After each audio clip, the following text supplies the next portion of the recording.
The stagecoach door burst open and Eleanor Price stumbled into a nightmare.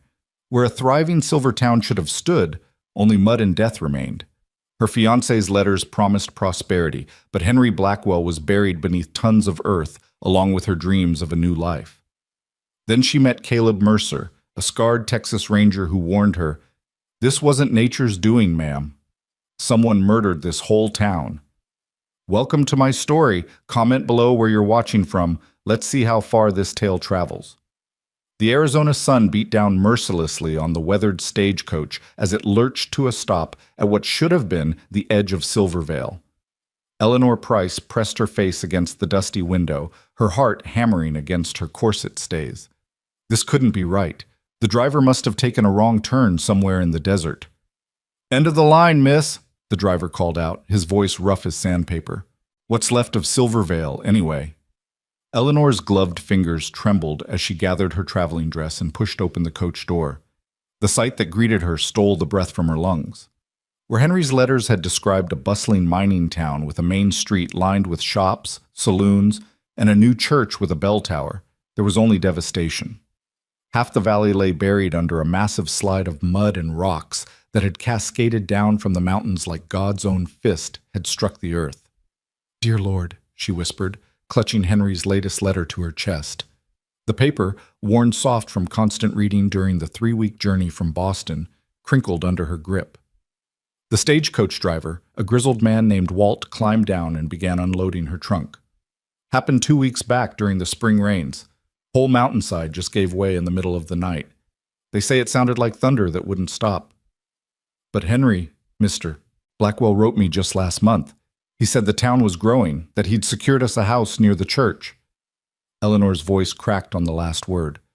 Where the church should have stood, she could see only the tip of a bell tower poking through the dried mud like a gravestone. Henry Blackwell. Walt's weathered face softened with something that might have been pity. "Mining foreman at the Silver Hope?" Eleanor nodded, unable to trust her voice. "Miss, I hate to be the bearer of bad news, but the Silver Hope mine was right in the path of the slide. They've been digging for survivors, but—" He shook his head slowly. "Ain't found nobody alive from that section. Most of the miners were sleeping in the company housing up near the mine entrance. It's all gone now." The world seemed to tilt on its axis. Eleanor reached out to steady herself against the coach wheel, her vision blurring. She'd sold everything she owned in Boston, endured the scandal of becoming a mail-order bride, faced her family's disapproval, all for the promise of a new life with a man she'd never met but had grown to care for through his tender, thoughtful letters. "Miss, you got folks you can go back to?" Walt asked gently. "Next coach heading east don't come through for another week, but there's a boarding house still standing on the south end of town. Mrs. Chen runs it clean and honest." "Go back? To what?" Eleanor straightened her spine, a trait inherited from her grandmother who'd survived the British burning of Washington. "My fare was one way, Mr. Walt, and I've come too far to turn back now." The driver studied her for a long moment, then nodded with something like respect. "Town's that way?" He pointed toward a cluster of buildings that had survived on higher ground. "Watch yourself, miss. Disaster brings out the best in some folk, but it surely brings out the worst in others." Eleanor picked up her carpet bag with one hand and grabbed the handle of her trunk with the other. The weight of it made her arms shake, but she'd be damned if she'd show weakness now, not when everything she'd planned for lay buried under tons of mud and rock. The walk into what remained of Silvervale felt like entering a graveyard. Debris littered the street, broken furniture, twisted metal from the mine equipment, personal belongings caked in dried mud. A child's porcelain doll stared up at her with one blue eye, the other lost to the disaster. Eleanor stepped carefully around it, her button boots slipping on the loose stones. The survivors moved through the ruins like ghosts. Men with hollow eyes dug through the debris with shovels and bare hands. Women in mud-stained dresses sorted through salvaged goods. Children sat silent in the dust, their usual play forgotten in the face of such devastation. "You lost, ma'am?" Eleanor turned to find a tall man watching her from the doorway of what appeared to be the general store, one of the few buildings still intact. His face bore the kind of deep tan that came from years under the desert sun, but it was the scar running from his left temple to his jaw that drew her attention. That and the worn Texas Ranger badge pinned to his vest, though it looked tarnished and neglected. "I'm looking for information about Henry Blackwell," she said, lifting her chin. "I'm Eleanor Price. His fiancée." The man's gray eyes, the color of storm clouds over the desert, widened slightly. He stepped out of the doorway, and Eleanor noticed the slight limp in his gait, the way his left hand rested on the Colt .45 at his hip, as if it were a natural extension of his body. "Caleb Mercer," he said, touching the brim of his hat. "Former Ranger, current. Well, I suppose you could say I'm keeping the peace in what's left of this place." His expression softened. "You came all the way from back east." "Boston," Eleanor confirmed. "Henry and I have been corresponding for 6 months. We were to be married this Sunday." Caleb's jaw tightened. "Miss Price, I think you better come inside. We need to talk." The interior of the general store was dim and cluttered. Salvaged goods were piled everywhere. Water-damaged flour sacks, dented canned goods, tools caked with mud. Behind the counter, an elderly Chinese man sorted through a box of bent nails, straightening them one by one with patient concentration. "Mr. Chen," Caleb called out. "Can you fetch the lady some water?" The old man nodded and disappeared into a back room. Caleb gestured to a chair near the window, but Eleanor remained standing. "Just tell me straight, Mr. Mercer. Is Henry dead?" "We don't know for certain," Caleb said carefully. "The mine entrance is completely blocked. We've been digging, but the mud's unstable. Every time we make progress, more slides down. We've recovered some bodies, but not all. Not Henry's." "Then there's hope?" Caleb's silence was answer enough. Mr. Chen returned with a glass of water, which Eleanor accepted gratefully. The cool liquid helped steady her nerves. "Miss Price," Caleb began, then seemed to reconsider his words. "How well did you know Henry?" "We never met in person, if that's what you're asking. But through his letters, I felt I knew his heart. He was kind, thoughtful, ambitious. He wrote about his plans for the mine, for our future. He'd been promoted to foreman just 3 months ago." "Did he mention anything unusual in his recent letters? Any troubles at the mine? Problems with anyone in town?" Eleanor frowned. "Why would you ask that?" Before Caleb could answer, the store door banged open. 3 men entered, bringing with them the stench of whiskey and unwashed bodies. The one in front, a thick-set man with cruel eyes and a week's worth of stubble, scanned the store until his gaze landed on Eleanor. "Well, well," he drawled. "What have we here? Don't recall seeing you before the slide, pretty lady." "The lady's just arrived," Caleb said evenly, his hand drifting to his gun. "And she's had a hard day, Murphy." "Why don't you boys move along?"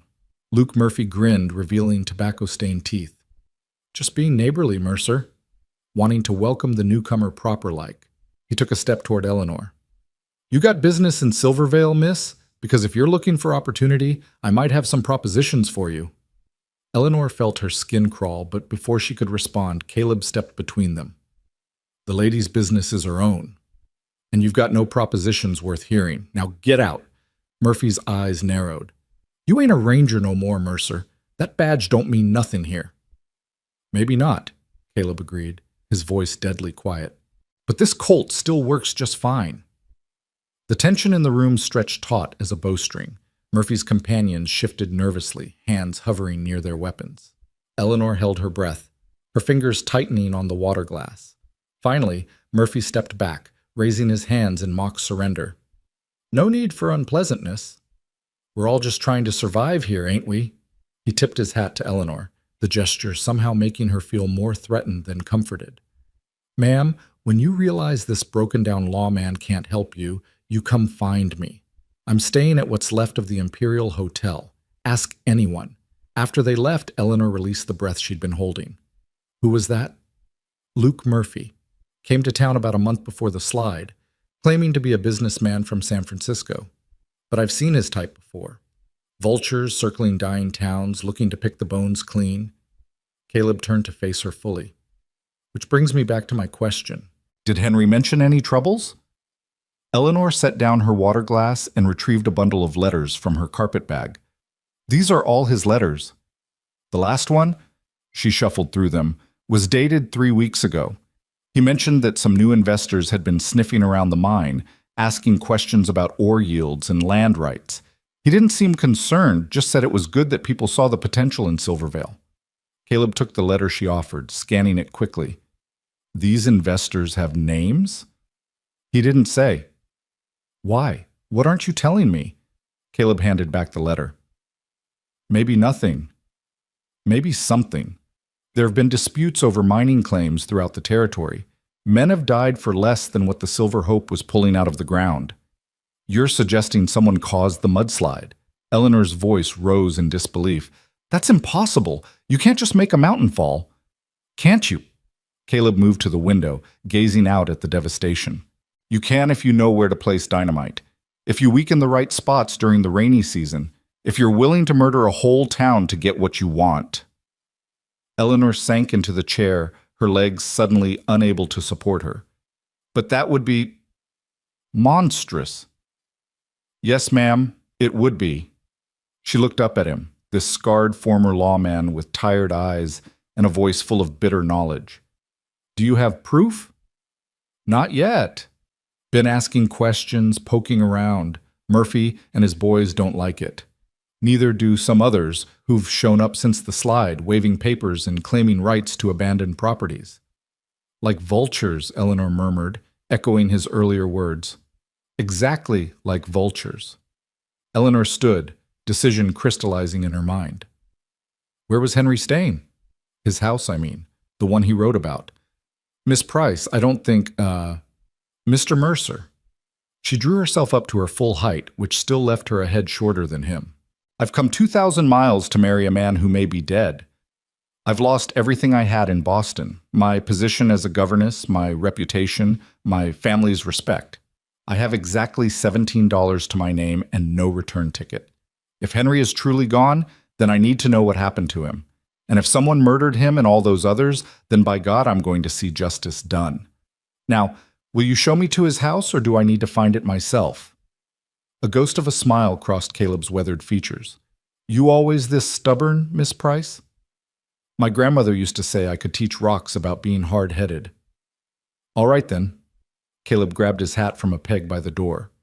Henry's place is on the edge of the damaged area. Part of it's still standing, but I warn you, it's not pretty. They walked through the ruins as the afternoon sun began its descent toward the mountains. Caleb pointed out landmarks as they went, where the bank had stood, the sheriff's office. The sheriff himself was among the missing. The schoolhouse where 16 children and their teacher had died.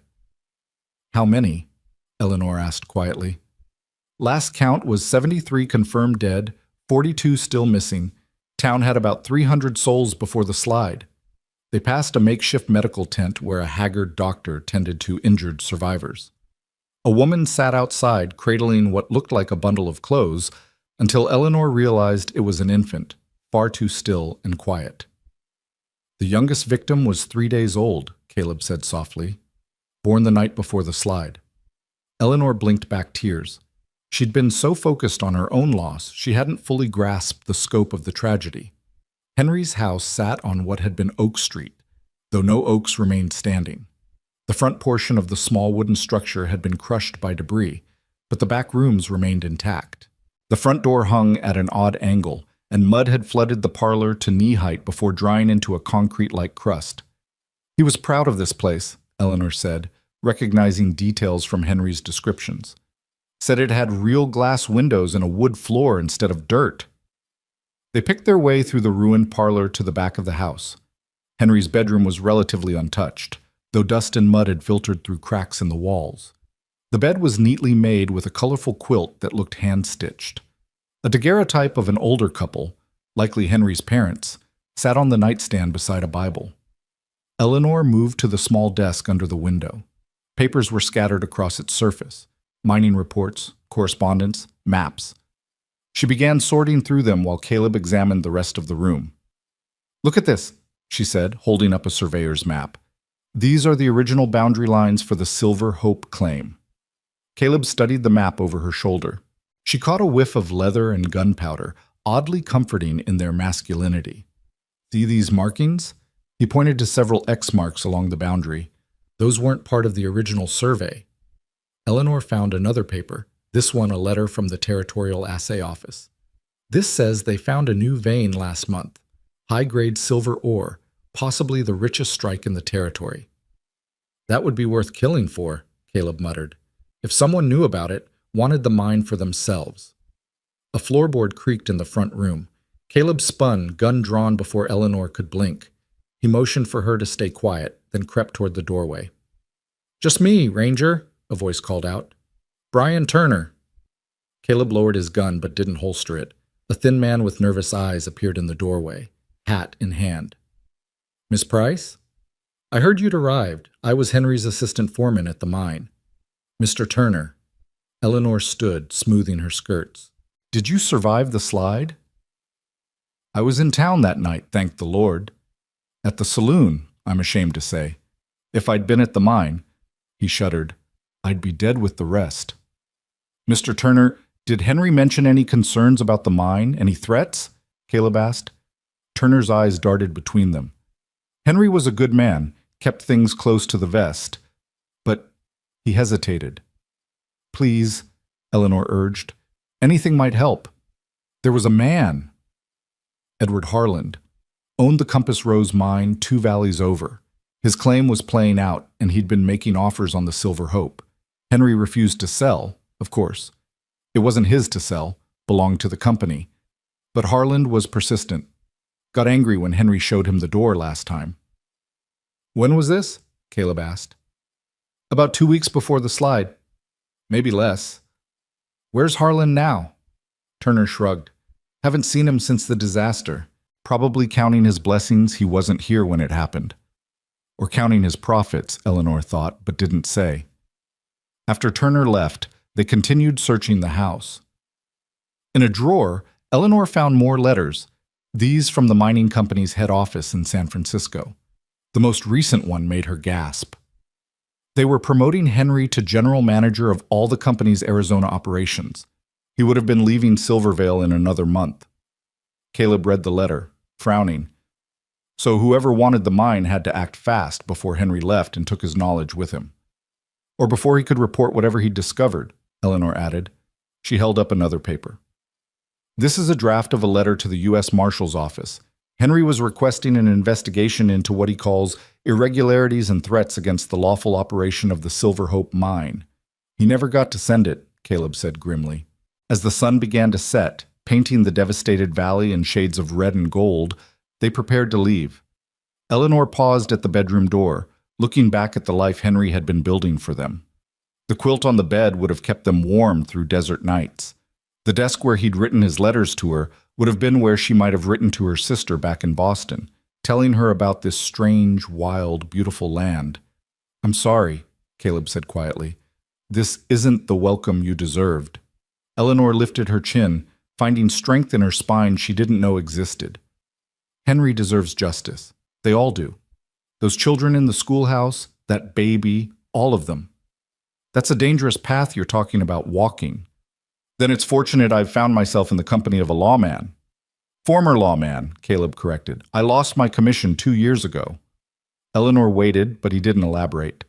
"Well, Mr. Former Lawman, someone needs to stand for the dead. Might as well be us." They made their way back toward town as darkness began to fall. Cooking fires dotted the surviving section of Silvervale, and the smell of beans and coffee drifted on the evening air. It was such a normal smell, so at odds with the devastation surrounding them. "You'll need a place to stay," Caleb said. "Mrs. Chen's boarding house is respectable, like Walt said. I'll walk you there." "And then?" "Then I'm going to have a drink and think about what we found. Murphy's been too interested in the mine site, keeps trying to get work crews together to clear the entrance. Says it's for rescue efforts, but it's been 2 weeks. Anyone trapped in there is long dead." The boarding house was a 2-story adobe building that had weathered the disaster with minimal damage. Mrs. Chen, a small woman with kind eyes and graying hair pulled into a tight bun, greeted them at the door. "You need a room, miss?" "Yes, please. I don't know for how long. Week by week is fine. $2. Includes breakfast and supper. Lunch you're on your own. Eleanor counted out the money from her small purse, acutely aware of how little remained. I'll put you in the back room, second floor, Mrs. Chen said, then looked at Caleb. You staying for supper, Ranger Mercer? Not tonight, ma'am. He touched his hat to Eleanor. Miss Price, I'll come by in the morning. Don't go wandering alone, especially at night. Murphy's not the only wolf prowling these ruins. After he left, Mrs. Chen showed Eleanor to her room. It was small but clean, with a narrow bed, washstand, and single window overlooking what had once been the town's garden. Now it was a mud flat with broken vegetables poking through like bones. You're Henry Blackwell's intended, Mrs. Chen said. It wasn't a question.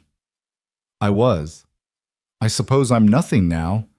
Mrs. Chen studied her with dark, knowing eyes. In my country, we say tragedy doesn't make us into nothing. It shows us what we truly are. You'll find out soon enough what that is for you. Alone in the room, Eleanor sat on the bed and finally allowed herself to cry. She cried for Henry, whom she'd never met but had allowed herself to love through his words. She cried for the children in the schoolhouse, for the baby who'd lived only 3 days, for the dreams buried under tons of mud and rock. When the tears finally stopped, she rose and washed her face in the basin. Looking in the small mirror, she barely recognized herself. The proper Boston governess was gone. The woman staring back at her had wild eyes and dusty hair, dirt under her fingernails and steel in her spine. She retrieved Henry's letters from her bag and spread them on the bed, reading them by lamplight with new eyes. Now she looked for clues, hints of the danger he'd been facing. In a letter from 2 months ago, he'd written, "The territory is full of hard men, Eleanor, but I've faced them down before. A man who has right on his side doesn't need to fear those who trade in darkness." But they traded your life anyway, didn't they? She whispered to the letters.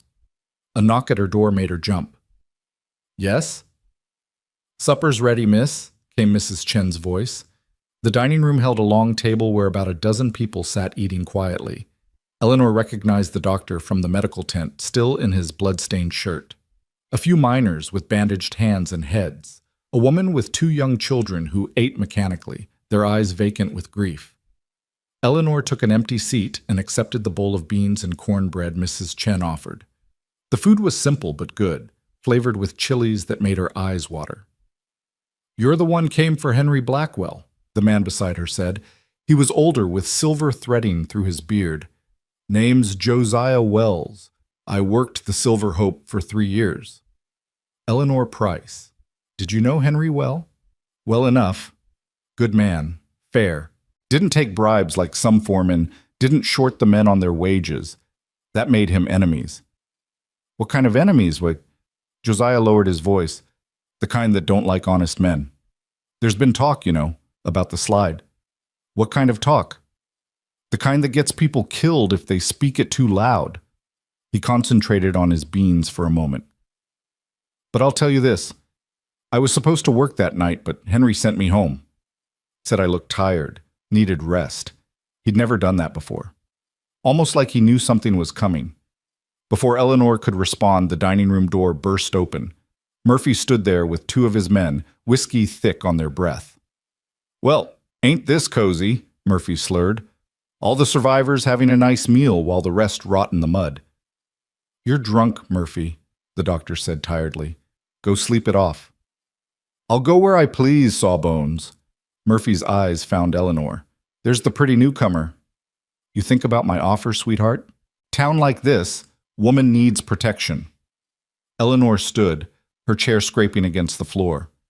Mr. Murphy, I neither want nor need your protection. Please leave. Murphy's face darkened. High and mighty for someone with nothing. Your man's dead, girlie. Dead and buried. But I'm alive and I'm going to own this town once the dust settles. You'd be smart to... He never finished the sentence. Caleb appeared behind him, pressing the barrel of his Colt into Murphy's kidney. The lady asked you to leave, Caleb said conversationally. I'd listen if I were you. You pulled a gun on me, Mercer, Murphy snarled. There'll be a reckoning for this. Looking forward to it. Now move.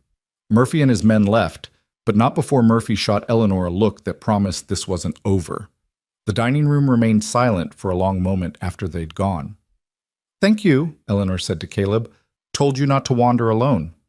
That applies to dining rooms too, apparently. He looked tired, she noticed. The kind of bone-deep exhaustion that came from carrying too much weight for too long. "Join us," Mrs. Chen said, already fetching another bowl. "You need to eat." Caleb sat beside Eleanor, and conversation slowly resumed around the table. She was acutely aware of his presence, the controlled way he moved, the constant vigilance in his eyes, even as he ate. "I sent a telegraph to the U.S. Marshal's office," he said quietly, "about what we found in Henry's papers. It'll take time for them to respond, if they do at all. And until then? Until then, we keep digging, literally and figuratively." After supper, Caleb walked Eleanor back to her room despite her protests that it was only up the stairs. "Murphy's type doesn't respect boundaries," he said. "Lock your door, put the chair under the handle. You really think he'd—" "I think he's desperate and drunk, which makes him unpredictable. Just be careful." Standing in her doorway, Eleanor studied this strange, scarred man who'd appointed himself her protector. "Why are you helping me?" "You don't know me." Caleb was quiet for a long moment. "Maybe because Henry was one of the good ones, and there aren't enough of those left. Maybe because you remind me of someone. Or maybe because I've got nothing better to do in this dead town than irritate Luke Murphy." "Who did I remind you of?" His jaw tightened. "Someone who deserved better than she got." "Good night, Miss Price." Eleanor locked her door and wedged the chair under the handle as instructed. She lay in the narrow bed, fully clothed, listening to the sounds of the broken town. Somewhere, a woman wept. A dog barked. Men's voices rose in argument from the saloon down the street. She must have dozed because she woke to the sound of footsteps in the hallway. They paused outside her door. The handle turned slowly, met the resistance of the lock. The footsteps moved on, but Eleanor remained awake, heart pounding, until dawnlight crept through her window. When she finally emerged, she found Caleb waiting in the dining room, talking quietly with Mrs. Chen over coffee. "Trouble?" he asked, seeing her face. "Someone tried my door last night." Caleb's expression darkened. "What time?" "Around 2, I think. Murphy was passed out drunk by then. I made sure of it." "Then who?" "Good question." He stood. "Get some breakfast. Then we're going to the mine." "But you said it was buried." "The main entrance is, but Henry was smart. In one of those mining reports, he mentioned an old ventilation shaft from the original dig. If it's still accessible." Eleanor's heart leaped. He could have survived? "Don't get your hopes up. Even if the shaft's clear, the chances are slim, but it's worth checking." They set out after breakfast, joined by Josiah Wells and 2 other miners who'd overheard their conversation. The path to the mine was treacherous, winding through debris fields and unstable ground. The mountain loomed above them, tons of earth and rock that had come down like God's judgment. The main mine entrance was completely blocked, as Caleb had said. Work crews had made some progress clearing it, but Eleanor could see it would take weeks, maybe months, to dig through. "The ventilation shaft's up this way," Josiah said, leading them up a narrow trail. They climbed for 20 minutes before reaching a small opening in the mountainside, partially concealed by scrub brush. It was barely wide enough for a man to squeeze through. "I'll go," one of the younger miners said. "No." Caleb checked his gun. "I'll go. If there's danger, I'm armed." He disappeared into the darkness. Eleanor waited, hardly breathing. 5 minutes passed. 10. Then Caleb's voice echoed from inside. "Someone get me a lantern and rope. Now!" The miners scrambled to comply. Eleanor pressed forward. "What did you find?" Caleb emerged, his face grim. "The shaft connects to the main tunnel about 30 feet in. It's clear, but—" He looked at Eleanor. "There are bodies. And something else." "What?" "Evidence of explosives, blast patterns on the walls. This wasn't a natural slide." Eleanor felt her knees go weak. Josiah caught her arm, steadying her. "Murder," she whispered. "It was murder. And we're going to prove it." The rope burned through Eleanor's gloves as she helped lower Caleb back into the ventilation shaft with a proper lantern this time. The other miners rigged a pulley system using equipment salvaged from the debris field, their movements efficient despite the grim nature of their task. Eleanor watched the rope disappear foot by foot into the darkness, her heart pounding with each passing second. "Found something," Caleb's voice echoed up from below, distorted by the rocky walls. "Pull me up." When he emerged, his face was covered in dust and something darker, soot from explosive residue. In his hand, he held a piece of twisted metal that Eleanor recognized as a blasting cap, the kind used in controlled mine explosions. "This was wedged in a crevice about 40 feet down," he said, turning the evidence over in his hands. "But that's not all. There are tool marks on the walls. Someone widened certain sections of the shaft recently. They were creating weak points." Josiah Wells spat tobacco juice onto the ground. "Bastards knew exactly what they were doing. You weaken the right spots during the rainy season, and the whole mountainside becomes unstable." "We need to document this," Eleanor said, her governess instincts taking over. "Make drawings, take measurements, build a case that no one can dismiss." Caleb nodded approvingly. "Smart thinking. Josiah, can you and the boys map out the blast patterns while there's still daylight?" As the miners set to work, Caleb led Eleanor away from the shaft entrance. They found a flat rock to sit on, overlooking the valley below. The devastation was even more apparent from this height. The mudslide had carved a path of destruction nearly a quarter-mile wide. "There's something else," Caleb said quietly. "I found Henry's compass down there, the one his father gave him. You mentioned it in his letters." Eleanor's breath caught as he placed the brass compass in her palm. It was tarnished and dented but intact, the initials HB still visible on the back. He never would have left this behind voluntarily. No, he wouldn't have, which means he was likely in the mine when the explosions went off. Caleb paused, choosing his words carefully. "Eleanor, I need to ask you something difficult. Did Henry have any life insurance? Any policies that would pay out upon his death?" The question stung, but she understood its importance. "He mentioned taking out a policy when we became engaged. Said he wanted to ensure I'd be provided for if anything happened. But it was with a company in San Francisco, and I'm not the beneficiary yet. We weren't married." "Then who is?" Eleanor thought back to Henry's letters. "His sister in Colorado, I believe, Mary Blackwell. But she's a school teacher, hardly the type to orchestrate mass murder for insurance money. Still worth checking." Caleb stood, scanning the mountainside. "We should head back before dark. Tomorrow, I want to search the land records office, or what's left of it. If someone wanted the mine badly enough to kill for it, they'd need legal claim to it afterward." The journey down was treacherous in the fading light. Eleanor's boots, designed for Boston's cobblestone streets, struggled to find purchase on the loose rocks. More than once, Caleb's steady hand kept her from falling. She tried not to notice how his touch lingered a moment longer than necessary, or how her pulse quickened at the contact. They were nearly to the bottom when they heard horses approaching fast. Caleb pushed Eleanor behind a large boulder, his gun already drawn. 3 riders thundered past on the trail below, heading toward town.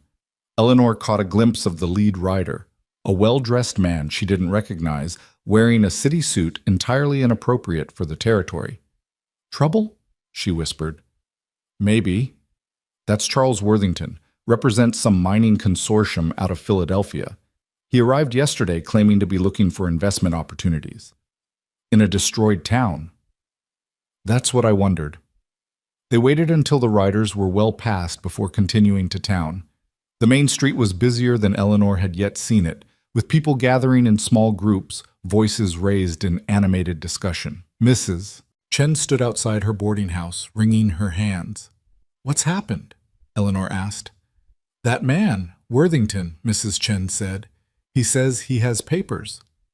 Legal claim to several mines, including the Silver Hope. Says he bought them months ago, before the disaster." Eleanor felt the blood drain from her face. "That's impossible. Henry would have told me if the mine was being sold." "Unless Henry didn't know," Caleb said grimly. "Where's Worthington now?" "At the saloon, holding court. Murphy's with him." The saloon was one of the few buildings that had survived mostly intact, though its mirror behind the bar was cracked in a spiderweb pattern that reflected the lamplight in fractured rainbows. When Eleanor and Caleb entered, conversation stopped. The air was thick with smoke and tension. Worthington stood at the bar, a sheaf of papers spread before him. He was younger than Eleanor had expected, perhaps 35, with carefully waxed mustache and soft hands that had never held a pickaxe. Murphy flanked him like a guard dog, eyes glittering with malicious satisfaction. "Ah, the former ranger," Worthington said smoothly. "And you must be Miss Price.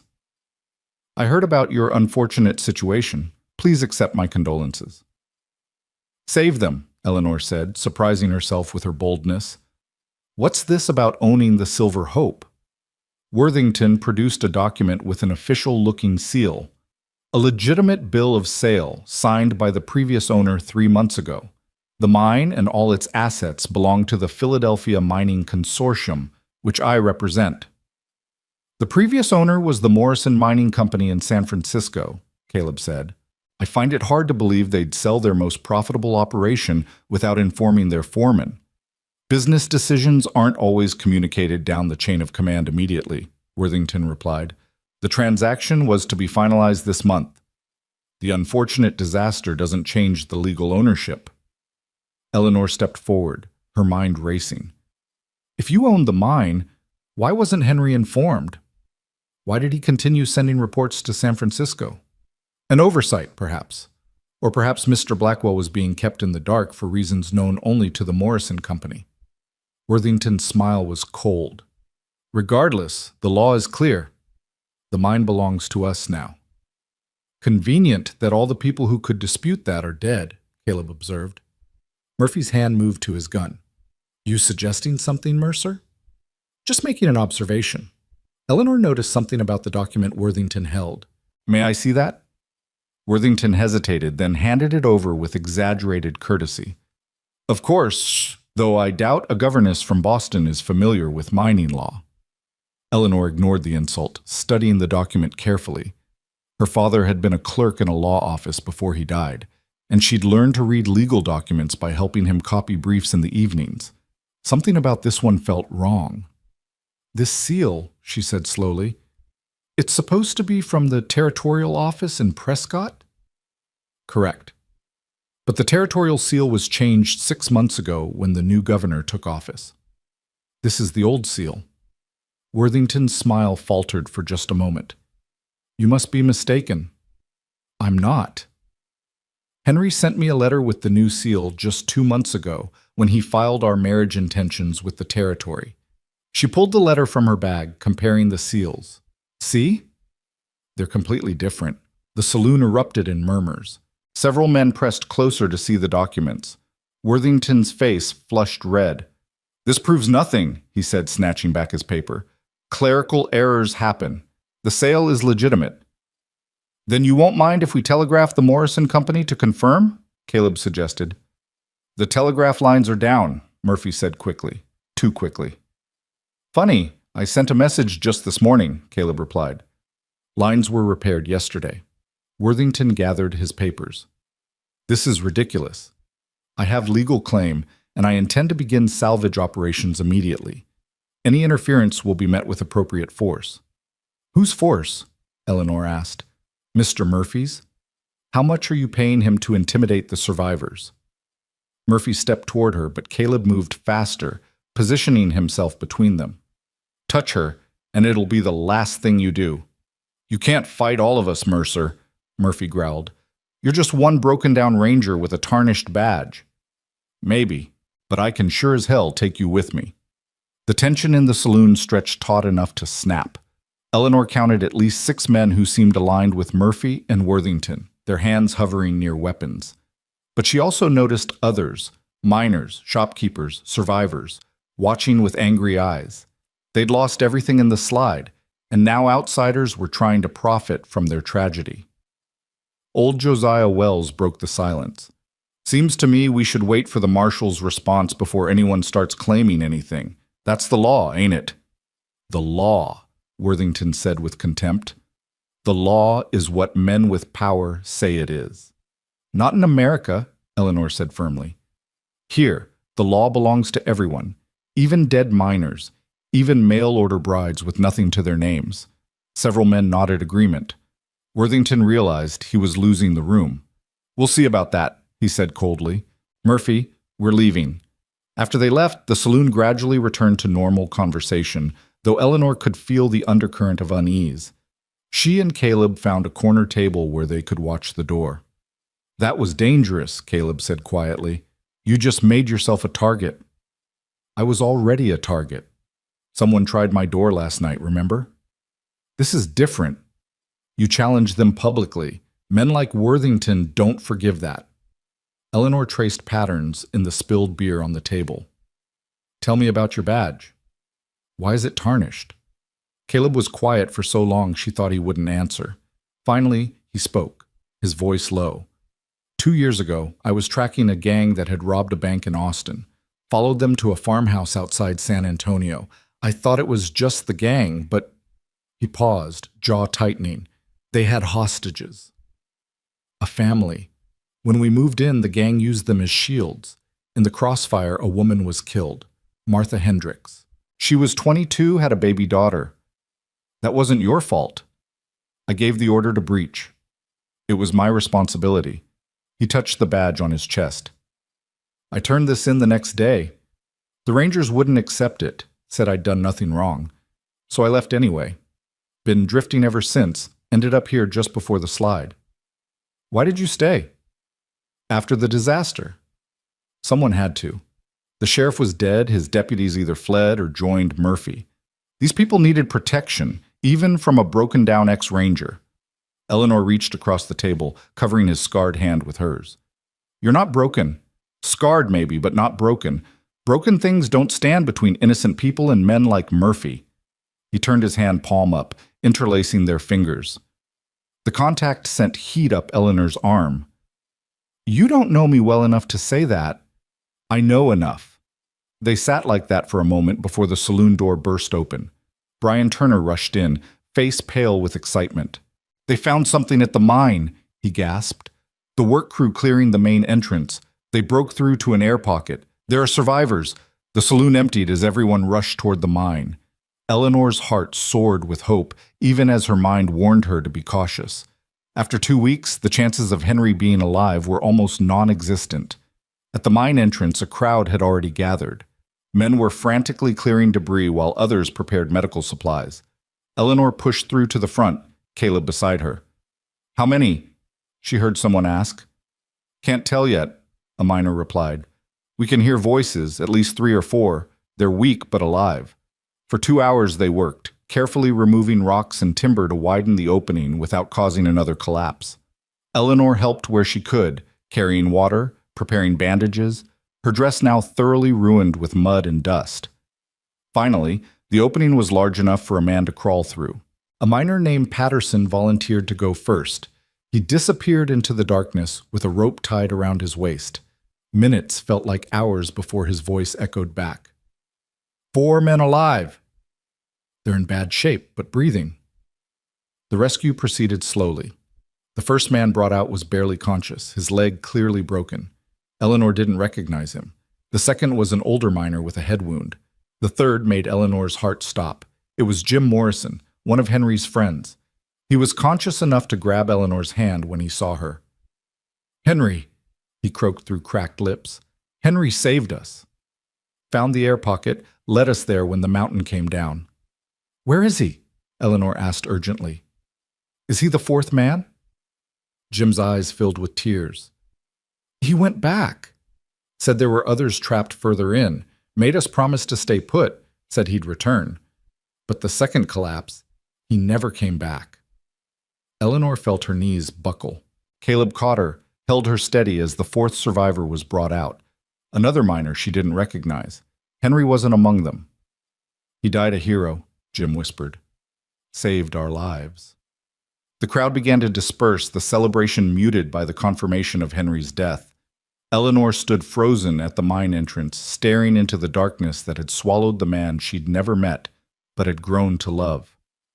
Come away, Caleb said gently. There's nothing more here. He went back for others, Eleanor said numbly. He could have saved himself, but he went back. That's who he was, the kind of man who couldn't leave others behind. They walked slowly back to town, Eleanor leaning on Caleb's strength. The sun was setting again, painting the valley in shades of loss. At the boarding house, Mrs. Chen took one look at Eleanor and prepared a hot bath without being asked. Later, clean but hollow, Eleanor sat in her room reading Henry's letters by lamplight. Knowing he'd died saving others somehow made it both better and worse. He'd been everything his letters had suggested, brave, selfless, honorable. The world was poorer for his loss. A soft knock interrupted her thoughts. Eleanor? It's Caleb. She opened the door to find him holding a bottle of whiskey and 2 glasses. Thought you could use this. They sat by her window, sipping the burning liquid in companionable silence. The whiskey helped numb the sharp edges of grief. I've been thinking, Caleb said eventually. Worthington showing up now, right after we found evidence of explosives. It's too convenient. You think he knew about the murders? I think he might have ordered them. That false document, Murphy already being in his pocket. This was planned.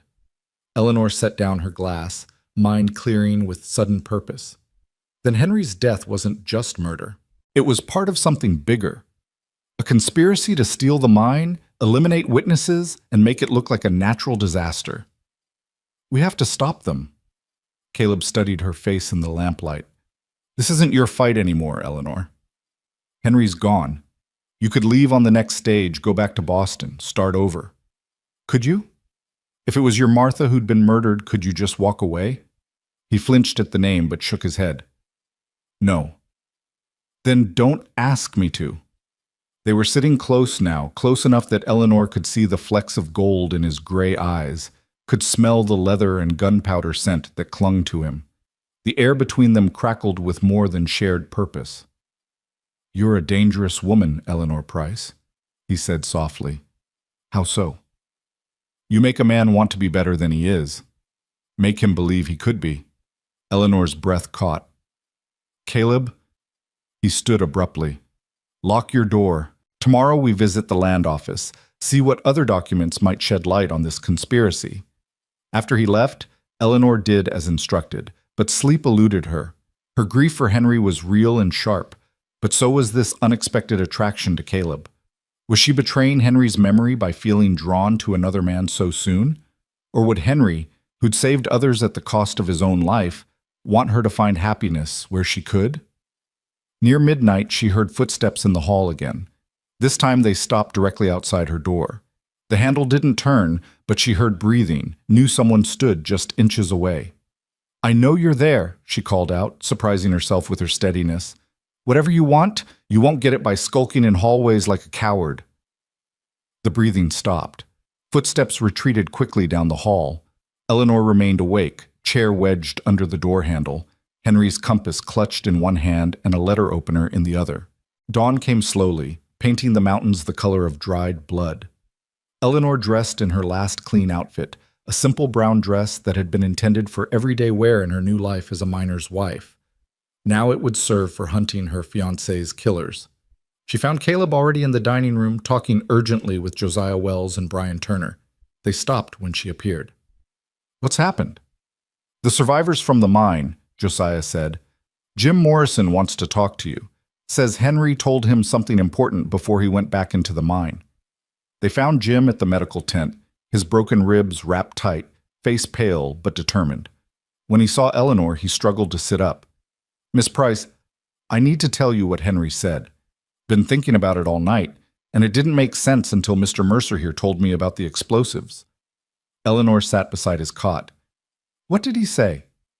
When the first blast hit, we were deep in the new shaft.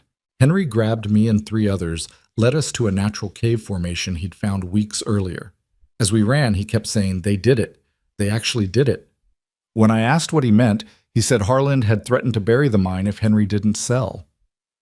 Edward Harland? The owner of the Compass Rose? Jim nodded. But there's more. Henry said he'd hidden proof. Said if anything happened to him, to tell his fiancée to look where dreams meet destiny. I thought he was delirious, but he made me repeat it 3 times. Eleanor's heart raced. Dreams meet destiny. What could that mean?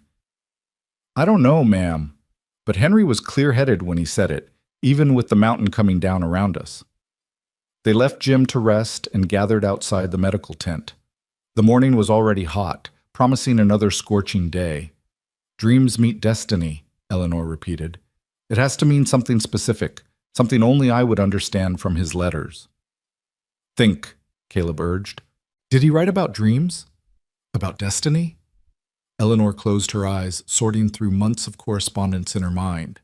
Then it hit her. The church. He wrote that the church was where our dreams would meet our destiny, where we'd be married, start our new life. They practically ran to the partially buried church. The bell tower still protruded from the dried mud, but the entrance was completely blocked. However, Caleb noticed something. The back vestry.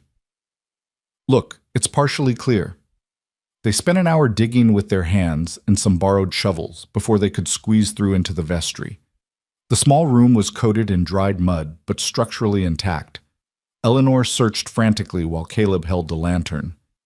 Here, she said, finding a loose floorboard beneath where the altar would have stood. Underneath was an oilskin packet. With shaking hands, she opened it.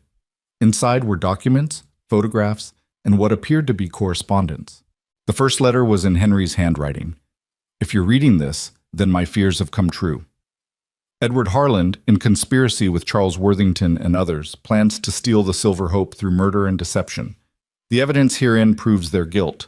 Trust Caleb Mercer. He's the only honest lawman left in the territory. Eleanor looked up at Caleb, eyes wide. He knew about you. Trusted you before you even met. They examined the other documents. There were telegrams between Harland and Worthington discussing removing obstacles and clearing the path.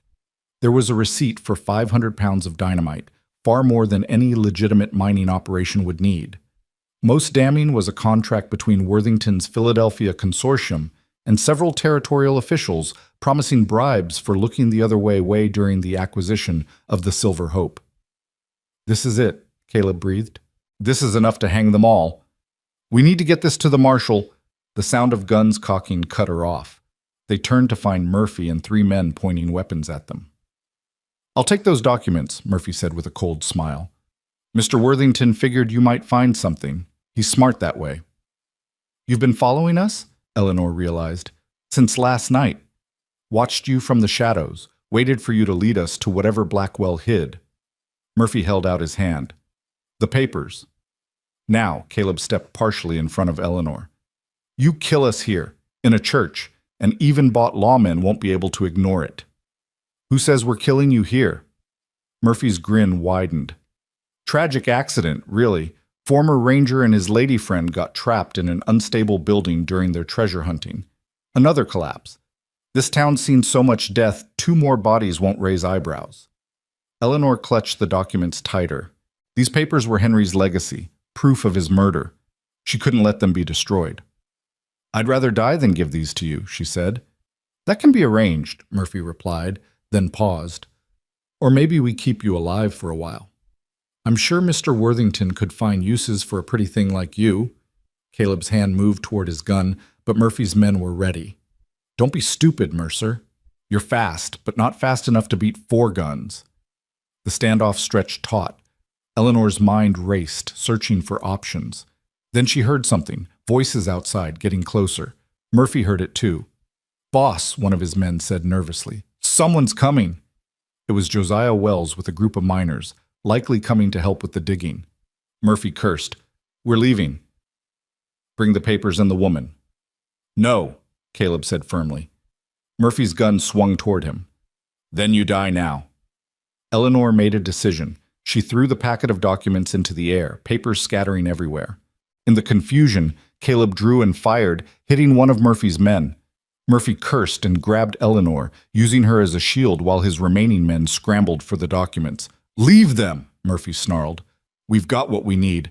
He dragged Eleanor toward a hole in the vestry wall, his gun pressed to her ribs.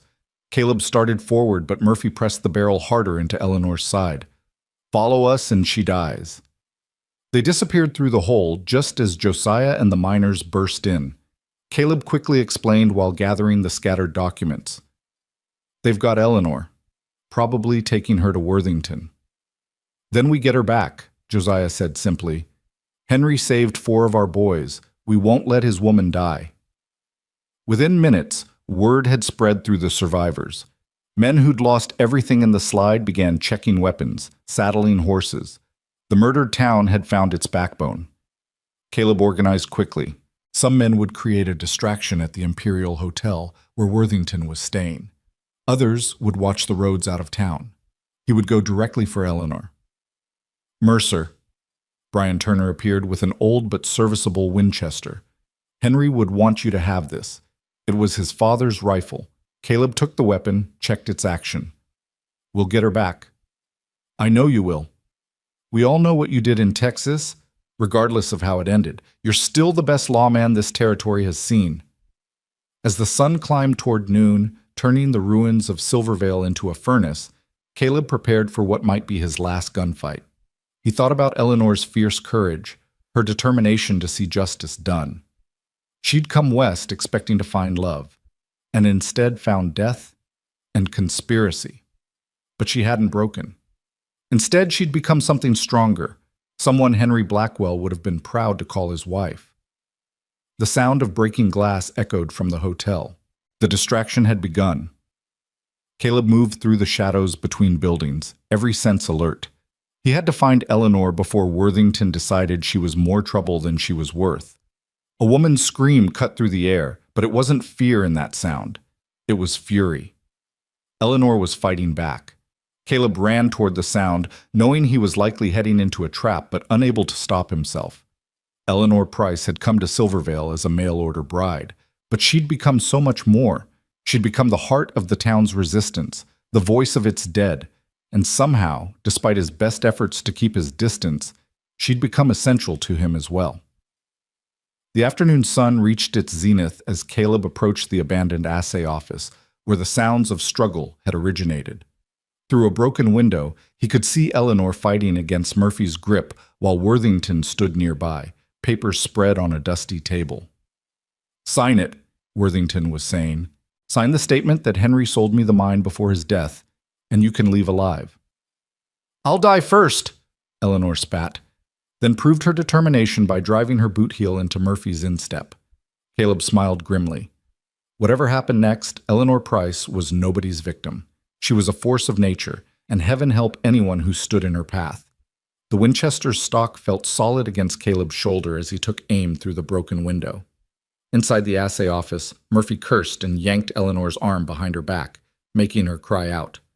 The sound sent rage coursing through Caleb's veins, but he forced himself to remain steady. One shot. He'd have one clear shot before everything went to hell. "You're trying my patience, Miss Price," Worthington said, his cultured voice sharp with frustration. "Your signature makes this legitimate. Without it, we'll have to resort to more unpleasant methods." "You mean murder?" Eleanor's voice was steady despite the pain Murphy was inflicting. "Like you murdered Henry and 72 other souls." Worthington's facade cracked slightly. "That was Harlan's doing. Too messy, too dramatic. I prefer cleaner solutions." "Where is Harlan?" Eleanor demanded. "Dead," Worthington said simply. "He became a liability after the slide. Too nervous, too guilty. Murphy handled it yesterday morning." Murphy grinned at the memory. "Found him trying to flee to Mexico. Convinced him to take a different route. Straight to hell." Caleb processed this information while adjusting his aim. One conspirator already dead by their own hands. These men would turn on each other like rabid dogs if given the chance. He needed to create that chance. Eleanor suddenly went limp in Murphy's grip, her full weight dropping. As Murphy instinctively adjusted his hold, she drove her elbow into his solar plexus. The momentary separation was all Caleb needed. The Winchester roared and Murphy's gun went flying from his hand along with 2 of his fingers. Murphy's scream filled the air as Caleb burst through the door. Worthington dove for cover behind the heavy oak desk while Murphy clutched his maimed hand, blood spurting between his remaining fingers. "Eleanor, get down!" Caleb shouted, but she was already moving, grabbing the papers from the desk and diving behind an overturned cabinet. 2 more of Murphy's men rushed in from the back room. Caleb fired the Winchester again, catching one in the shoulder, spinning him around. The other got off a shot that splintered wood inches from Caleb's head. He dropped the rifle and drew his Colt, the familiar weight settling into his palm like an old friend. The confined space erupted in gunfire. Caleb moved with practiced efficiency, each shot deliberate, each movement calculated. This was what he'd been trained for, what he'd spent years perfecting before Martha Hendrick's death had shattered his confidence. But now, with Eleanor's life at stake, there was no room for doubt or hesitation. The second gunman went down with a bullet in his thigh. Murphy, despite his injured hand, had pulled a backup pistol with his left hand and was firing wildly. One shot grazed Caleb's ribs, sending fire along his side, but he didn't slow. "Give it up, Murphy," Caleb called out, pressing his hand against the bleeding wound. "Your men are down. Worthington's hiding like the coward he is. It's over." "Nothing's over," Murphy snarled. "You think you've won?" "There are more coming. Worthington's got connections you can't imagine." Through the window, Caleb could see townspeople gathering outside, armed with whatever they could find: pickaxes, shovels, ancient rifles, and shotguns. Josiah Wells stood at their front, the old miner's face set with determination. "Your reinforcements aren't coming," Caleb said. "The whole town's turned against you." "They know what you did." Worthington suddenly emerged from behind the desk, a derringer in his hand pointed at Eleanor. "Everyone stop, or the woman dies." Eleanor looked at the small gun with contempt. "A 2-shot pocket pistol? That's your grand play?" "2 shots are more than enough at this range," Worthington said coldly.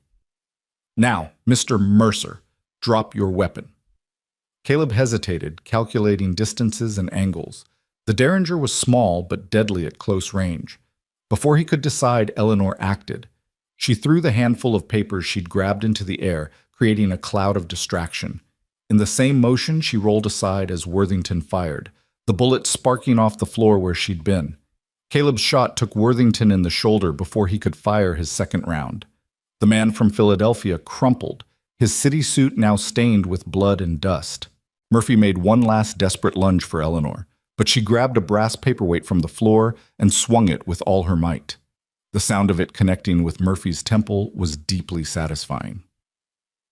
Murphy collapsed, unconscious or dead. Eleanor didn't care which. She stood there, breathing hard, dress torn and hair wild, looking like an avenging angel who'd clawed her way out of hell.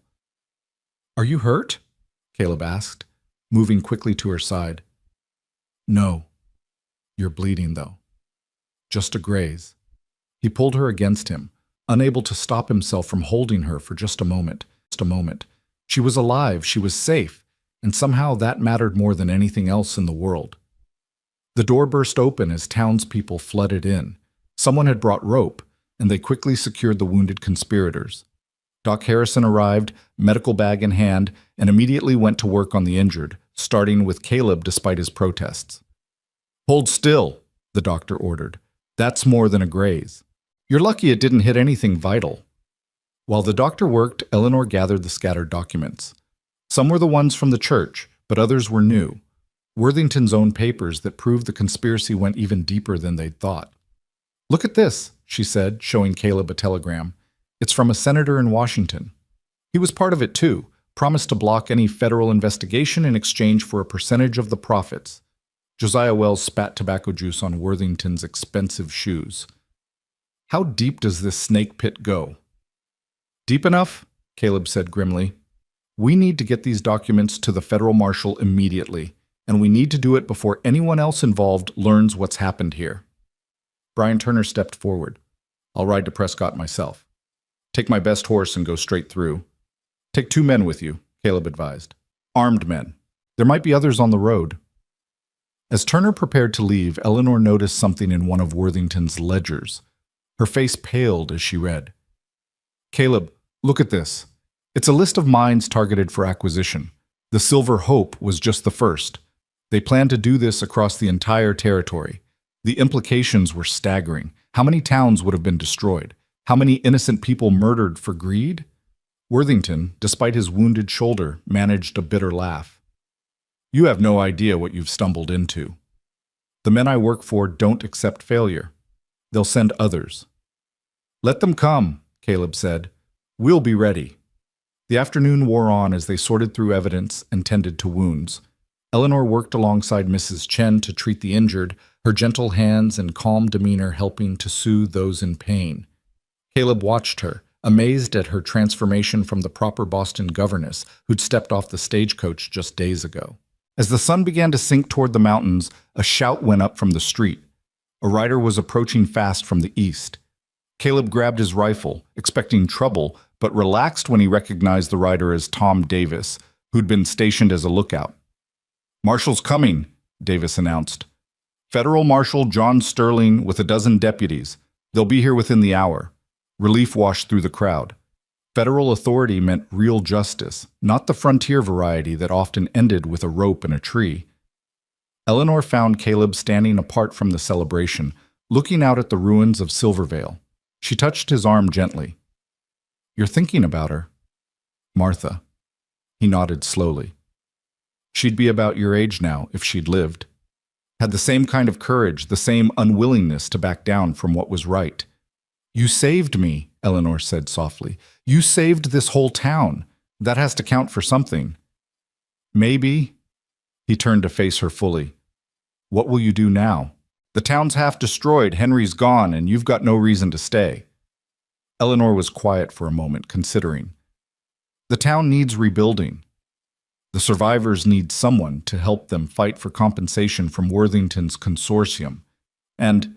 She hesitated, then met his eyes directly. "I think I might have found a reason to stay after all." The air between them crackled with unspoken possibilities. Caleb reached up to touch her face, his thumb brushing across her cheekbone where a bruise was forming from the fight. "Eleanor, you came here to marry Henry Blackwell. He was a good man, better than me in every way. You deserve..." She stopped him by pressing her fingers to his lips. "Henry's gone, and I'll mourn him properly. But he would understand that life continues for the living.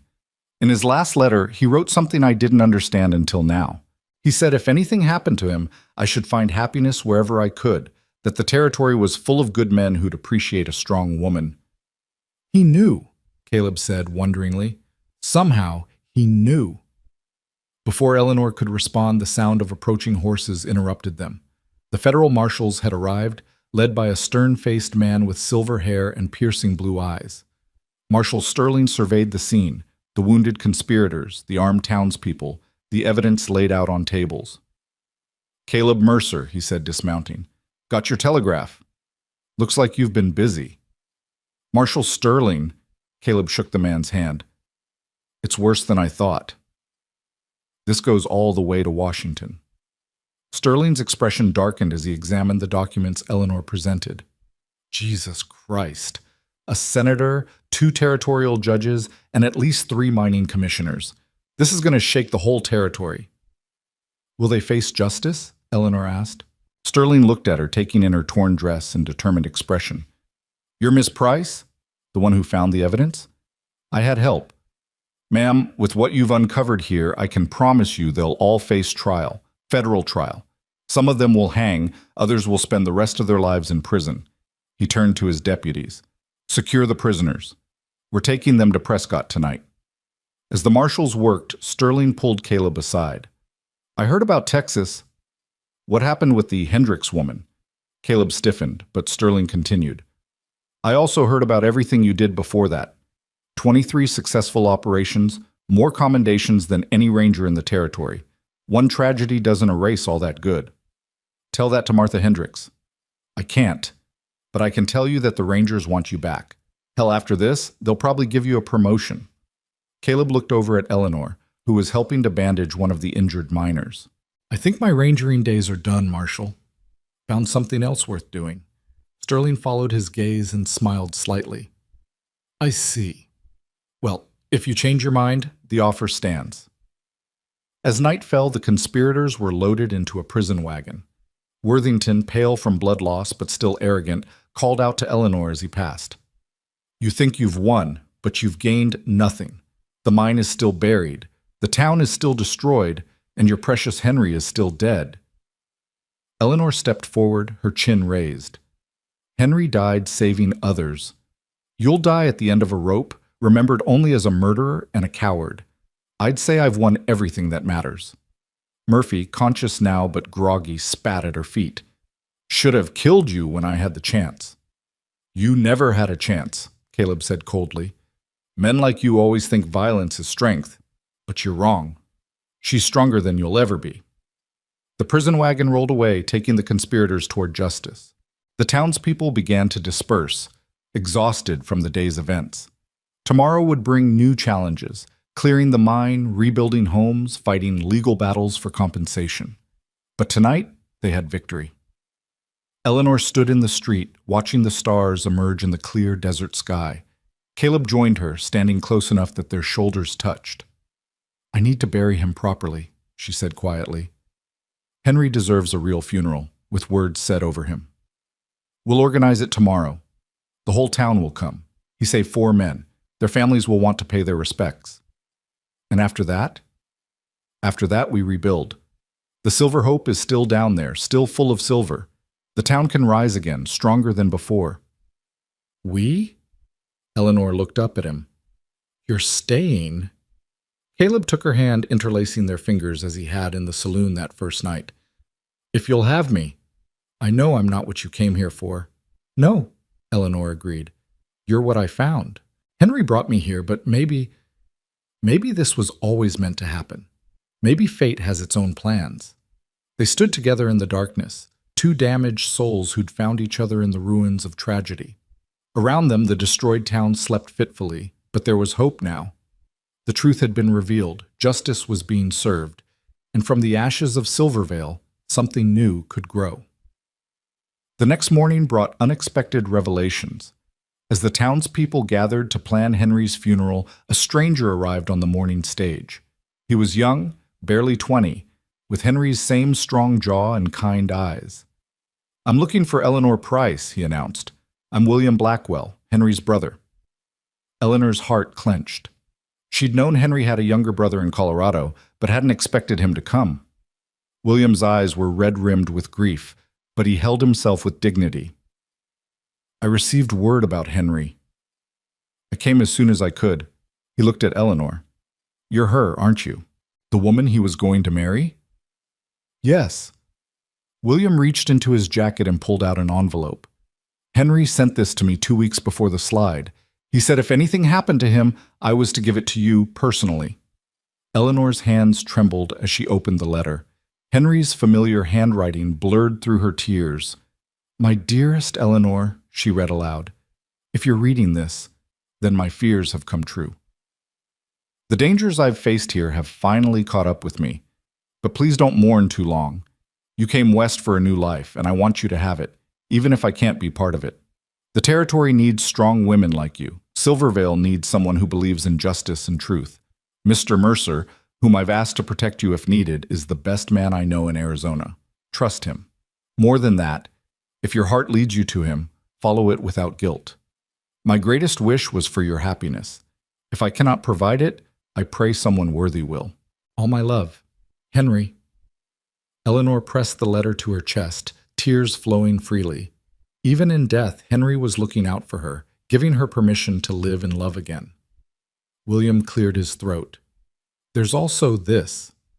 He handed her a small velvet box. Inside was a simple gold ring with a small diamond, modest but beautiful. He bought it the day before the slide, had it sent to me for safekeeping until the wedding. Eleanor slipped the ring onto her right hand, a remembrance of the man who'd brought her to Arizona and, in dying, had given her a new life. The funeral was held that afternoon in the ruins of the church. They couldn't recover Henry's body, but they placed a wooden cross where the altar had stood. The 4 miners Henry had saved served as pallbearers for the symbolic casket. Jim Morrison, still weak from his ordeal, spoke about Henry's courage in those final moments. He could have stayed safe in that air pocket with us, Jim said, his voice carrying across the gathered crowd. But he heard voices further in the mine, men trapped behind a cave-in. He said he couldn't live with himself if he didn't try. Last thing he told us was to tell his fiancée that he loved her, and was sorry he couldn't keep his promise to make her happy. But looking at what Miss Price has done these past days, fighting for justice for all of us, I think Henry would be proud. Eleanor spoke next, her voice strong despite her tears. I never met Henry Blackwell in person, but through his letters I knew his heart. He was kind, brave, and honest. He died as he lived, thinking of others before himself. We honor him best not with tears, but with action. By rebuilding this town, by ensuring justice for all who died, and by living the kinds of lives that would make him proud. After the service, the townspeople began organizing reconstruction efforts. The mining company, faced with the evidence of conspiracy and murder, agreed to fund the rebuilding and compensate the victims' families. It would take months, maybe years, but Silvervale would rise again. That evening, Eleanor stood at Henry's grave marker, the sunset painting the mountains gold. Caleb approached quietly, standing beside her in respectful silence. "He gave us his blessing," Eleanor said softly. "In the letter. He knew somehow. He was a smart man. Saw things others missed." Eleanor turned to face Caleb. "I need time to grieve properly. Henry deserves that. But after, would you wait?" Caleb took her hand, kissing it gently. "I've been waiting my whole life for you, Eleanor. A few more months won't hurt." As the stars emerged in the desert sky, they walked back toward town together. The ruins of Silvervale stretched before them, but no longer did they see only destruction. They saw possibility, hope, and a future worth building. 3 months later, the transformation of Silvervale had begun in earnest. The mine had been cleared and was producing silver again, with Jim Morrison promoted to foreman in Henry's honor. New buildings were rising from the ruins, stronger and better planned than before. The school had been rebuilt first, at Eleanor's insistence, with a memorial plaque listing all who died in the slide. Eleanor had taken over the interim management of the town's reconstruction committee, her education and organizational skills proving invaluable. She'd also been corresponding with lawyers in San Francisco, ensuring the conspirators faced federal trial and that compensation reached the victims' families. The trial had been a sensation, with newspapers from across the country covering it. Worthington and 2 others had been sentenced to hang. Murphy got life in prison, as did several corrupt officials. The senator from Washington had fled to Europe, but there were warrants for his arrest should he ever return. On a clear autumn morning, Eleanor stood in her new office.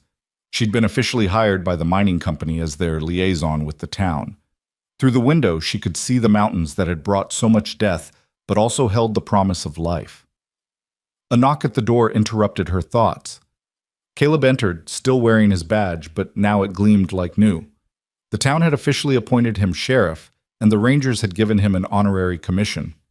"The stage just brought this," he said, handing her a telegram. Eleanor read it, her eyes widening. "It's from the territorial governor. He's coming to Silvervale next month for the official memorial dedication. He wants to present me with a commendation for my role in uncovering the conspiracy. You deserve it. You saved this town. We saved it together." Caleb moved closer, his hand coming to rest on her waist. The 3 months of official mourning had passed, and while Eleanor would always carry affection for Henry in her heart, she'd allowed herself to fall completely in love with the scarred former ranger who'd become her protector, partner, and best friend. "Eleanor, I have something to ask you." She smiled, knowing what was coming. They'd been dancing around this moment for weeks. "I'm not a rich man," Caleb began. "I don't have a fine house or fancy prospects. All I have is this badge, this gun, and a promise to stand beside you through whatever comes.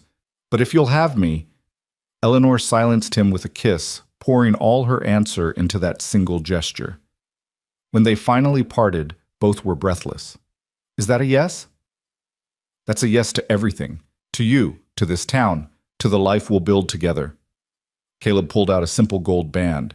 Not as fine as Henry's ring, but Eleanor wouldn't have wanted it any other way. This was their story, their choice, their future. "When?" he asked. "The church is nearly rebuilt. How about next month, when the governor comes? Let the whole territory see that Silvervale didn't just survive, it thrived." They were married on a crisp November day, in the rebuilt church where Eleanor should have married Henry. William Blackwell gave her away, saying his brother would have wanted it. The whole town attended, even Jim Morrison and the other miners Henry had saved. As Eleanor and Caleb exchanged vows, she thought about the journey that had brought her here. She'd come to Arizona as a mail-order bride, expecting one life and finding another entirely. She'd faced death, conspiracy, and loss, but had discovered strength she never knew she possessed. Outside the church, the town celebrated. Silvervale had been reborn from mud and tragedy, stronger for having survived. The silver mine was producing more than ever. New families were arriving weekly, and hope had replaced despair. That evening, as Eleanor and Caleb danced at their wedding reception, she noticed something. Pinned to Caleb's vest beside his sheriff's badge was Henry's compass, the one she'd given him that morning as a wedding gift. "So you never lose your way," she'd told him. "With you beside me," he'd replied, "how could I?" The music played on, couples danced, children laughed, and life continued its eternal rhythm. In the ruins of tragedy, love had bloomed. In the shadow of death, life had triumphed. And in a town that had lost everything, two souls had found each other and discovered that sometimes destiny has plans far different from our own. Eleanor had come west to marry a good man, and in a way, she had. Henry's goodness had brought her to Silvervale. His courage had inspired her to fight for justice, and his blessing had allowed her to love again without guilt. She would honor his memory by living fully, loving deeply, and ensuring that Silvervale's resurrection stood as testament to all who had died in the slide. As the stars emerged over the Arizona desert, Eleanor and Caleb stood together, looking out at their town, scarred but surviving, wounded but healing, forever changed but ultimately triumphant. The winter that followed their wedding brought unexpected challenges to Silvervale.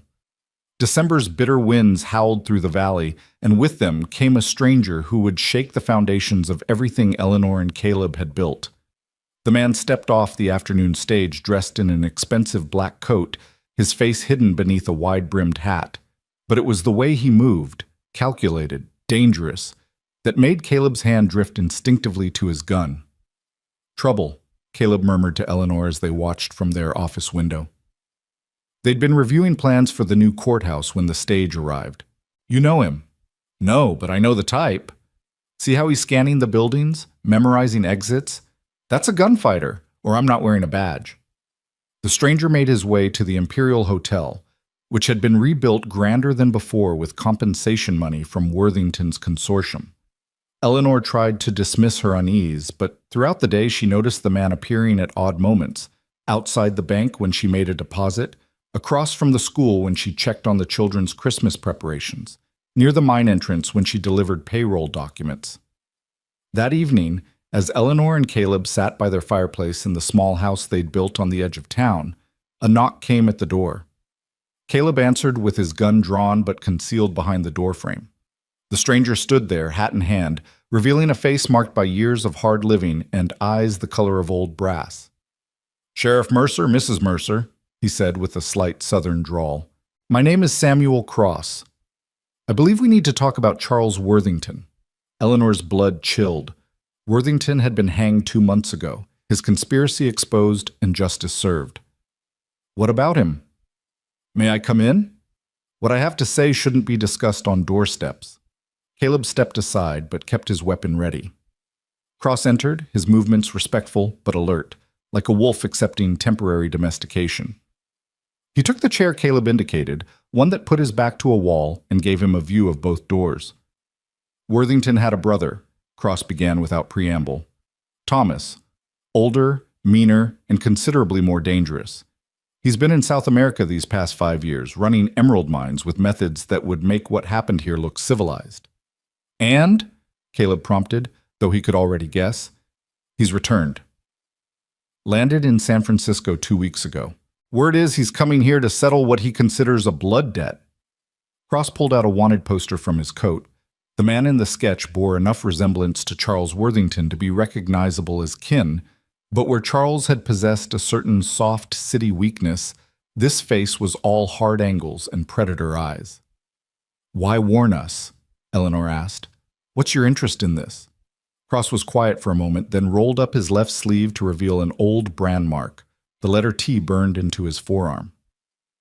"Thomas Worthington owned the mine in Colombia where I was employed. Not by choice. I escaped 3 years ago, but not before seeing him murder 17 miners for trying to organize for better conditions. He buried them alive in a shaft, sealed it, and made the rest of us listen to them die over 3 days. Eleanor's hand found Caleb's, squeezing tight. The horror of it was too familiar, too close to what had happened in Silvervale. "So you're here for revenge," Caleb said. "Justice," Cross corrected. "There's paper on him in 4 countries, but he's got money and connections. He bribes his way out of trouble or leaves bodies behind when he can't." He looked directly at Eleanor. "He blames you specifically, ma'am. You're the one who found the evidence, testified at the trial.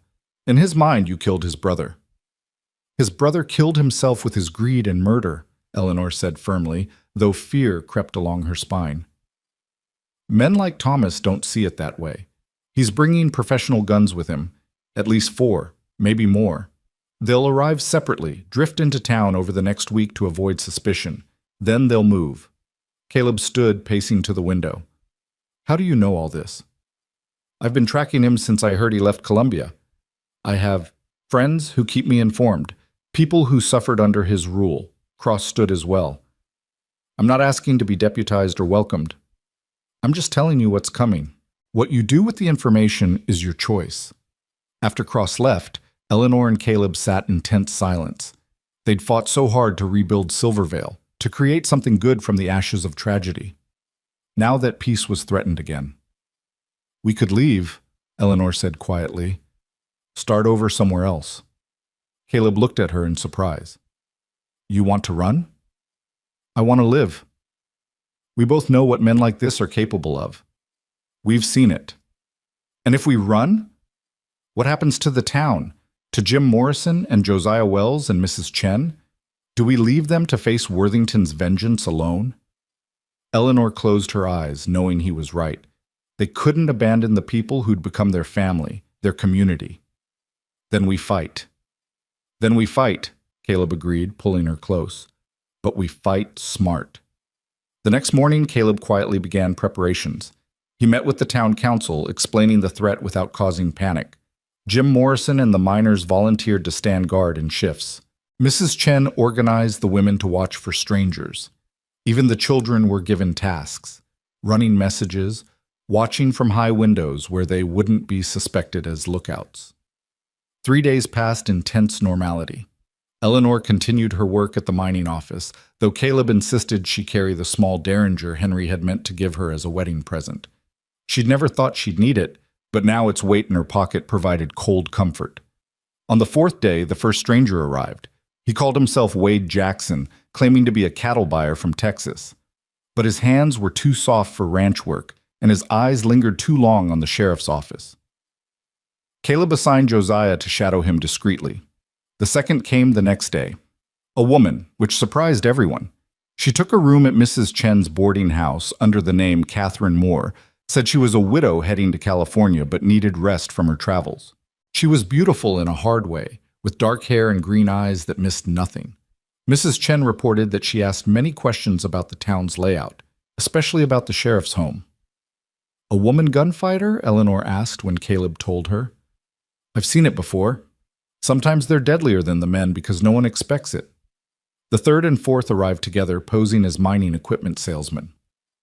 They spent their time in the saloon, buying drinks for locals and listening to gossip about the mudslide and its aftermath. Thomas Worthington himself arrived on a cold Tuesday morning, exactly 1 week after Cross's warning. He didn't try to hide his identity or his intent. He stepped off the stage wearing a black suit that probably cost more than most townspeople saw in a year, with silver-handled Colts on both hips. His resemblance to his dead brother was unmistakable, but where Charles had been soft, Thomas was carved from granite and hate. He walked directly to the sheriff's office, his footsteps echoing on the wooden sidewalk. Caleb was waiting, standing behind his desk with calculated casualness that didn't fool anyone who knew him. "Sheriff Mercer," Thomas said, removing his hat with mocking courtesy, "I'm Thomas Worthington. I believe you knew my brother. I knew he was a murderer and a thief. That's all I needed to know." Thomas's smile was winter cold. He was family. In my world, that means something. In my world, murder means something too. Your brother killed 73 people. He got what he deserved. Perhaps. But the woman who destroyed him, who testified against him with such passion, she didn't just seek justice, did she? She wanted vengeance for her dead lover. I can respect that. In fact, I understand it perfectly. Caleb's hand rested on his gun. Whatever you're planning, reconsider. This town has seen enough death. Oh, I'm not planning anything illegal, Sheriff. I'm a businessman, here to explore investment opportunities. The Silver Hope mine, for instance. I understand it's producing well. Perhaps the owners would consider selling to avoid any unfortunate accidents. That sounds like a threat. Does it? How careless of me. Thomas stood, replacing his hat. I'll be staying at the Imperial. Do give your wife my regards. Tell her I look forward to making her acquaintance. After he left, Caleb immediately went to find Eleanor. She was at the school, helping with Christmas decorations. The sight of her surrounded by laughing children, tinsel in her hair, and paint on her dress made his heart clench. This was what they were fighting for, not just their own lives, but this peace, this normalcy, these moments of joy that towns like Silvervale deserved. We need to talk, he said quietly. Eleanor saw his expression and immediately made excuses to the teacher. They walked to the church, one of the few places they could speak privately. He's here, Caleb said, made his intentions clear without saying anything actionable. He wants you to know he's coming for you. Then we end this before it starts. We have Cross's information about the murders in Columbia. We could telegraph he'd be gone before any federal marshals arrived, and his hired guns would stay to finish the job. Caleb took her hands. Eleanor, I want you to leave town for a while. Visit William in Colorado, or... No! Her voice was firm as bedrock. We've had this discussion. I'm not running, and I'm not leaving you to face this alone. This is different from Murphy and Charles. These are professional killers. And we have the truth on our side. We have the town on our side. She touched his face gently. We have each other. That has to count for something. That night, Samuel Cross appeared at their back door like a shadow-given form. They're meeting tonight, he said without preamble. Midnight, at the old assay office where you caught Charles. They think it's poetic justice to plan your deaths in the same place. How do you know? Caleb asked. I convinced one of the salesmen that I was interested in employment. Thomas wants a public spectacle. He plans to call you out at noon tomorrow, Sheriff. While everyone's watching that show, the woman, Catherine, will take care of Mrs. Mercer. Make it look like she was caught in crossfire. Eleanor felt ice in her veins. He's using me as bait. More than that, Cross said. He knows Mercer will be distracted if you're in danger. Divided attention in a gunfight means death. Then we change the game, Caleb said, his mind already working through possibilities. Cross, how far are you willing to go for your justice? The scarred man smiled grimly. All the way to hell if necessary. They spent the next hours planning. It had to be perfect. One mistake would mean death for all of them. Eleanor wrote out her will, just in case, leaving the evidence about Thomas's Columbian murders with Judge Patterson, who'd recently arrived to establish proper law in Silvervale. Caleb cleaned his weapons with methodical precision. Cross disappeared into the night to make his own preparations. At dawn, Eleanor stood in her kitchen making coffee with hands that barely trembled. Through the window, she could see men positioning themselves around town, some loyal to them, others clearly Worthington's hired guns. The tension was thick enough to choke on. A knock at the door made her jump. It was Mrs. Chen, accompanied by several women from town. We're not leaving you alone today, the older woman said firmly. Whatever happens, you won't face it by yourself. Eleanor's eyes filled with tears. This isn't your fight. Isn't it? Asked Mary Morrison, Jim's wife. Your man saved my husband in that mine. You fought for justice for all our dead. This is everyone's fight. By 11 o'clock, word had spread through town about the noon showdown. People shuttered windows and cleared the streets. But Eleanor noticed they didn't hide. They watched from doorways and rooftops, rifles and shotguns ready. Silvervale had been murdered once. It wouldn't happen again without a fight. At 12:45, Eleanor took her position in the mining office, surrounded by the women of the town. Catherine Moore had been spotted moving toward their position, just as Cross had predicted. But the beautiful killer didn't know she was walking into a trap of their own devising. From the window, Eleanor could see Caleb standing in the middle of the main street. His badge caught the sun like a star, and his hand rested easy on his Colt. Thomas Worthington emerged from the hotel exactly at noon, his hired guns spreading out to what they thought were advantageous positions. They didn't notice the miners already in place on the roofs or the way every window held a rifle barrel. "Sheriff Mercer," Thomas called out, his voice carrying clearly.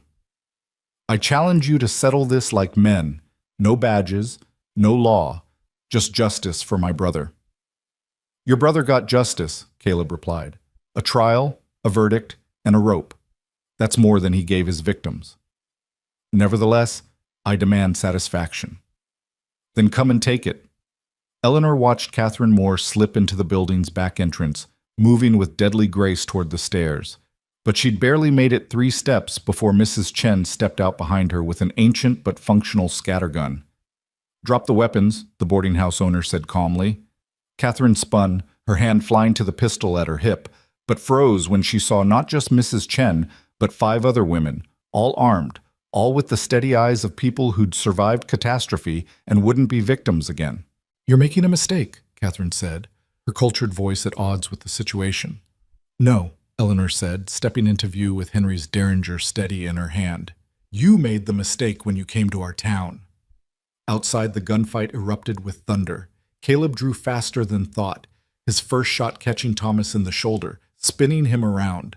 The hired guns opened fire, but immediately found themselves under assault from unexpected directions.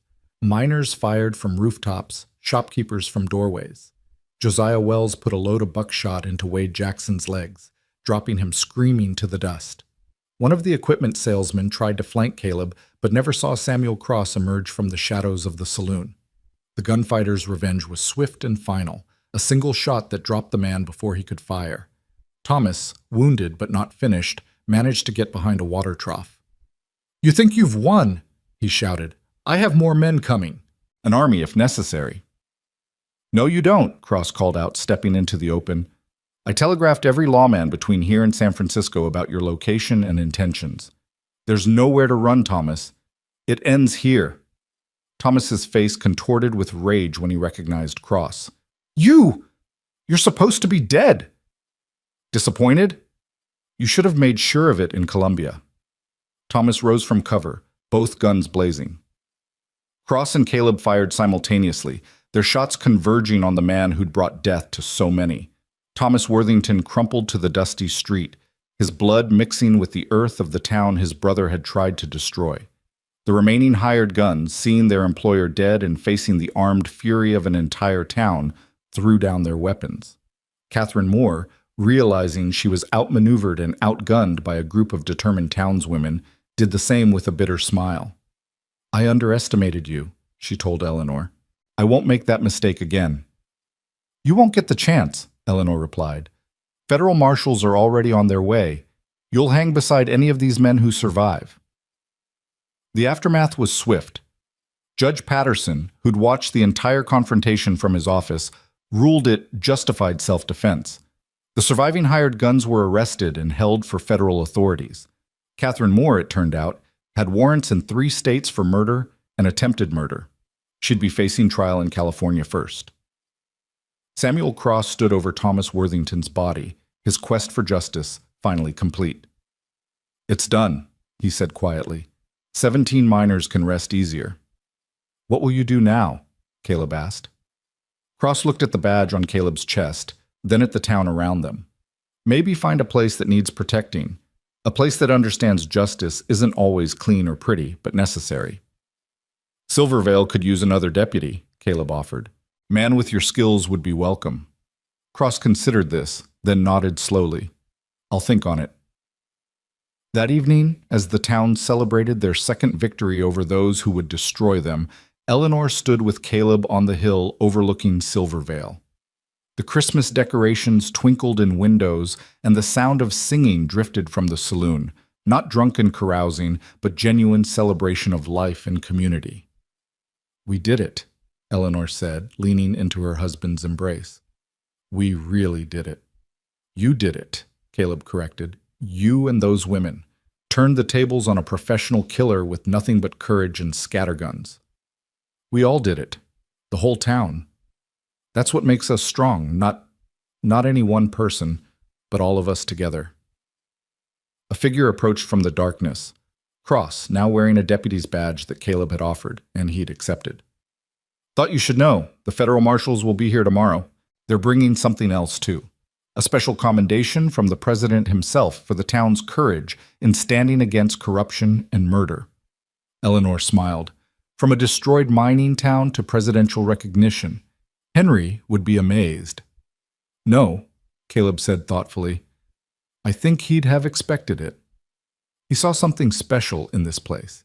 In you. That's why he fought so hard to protect it.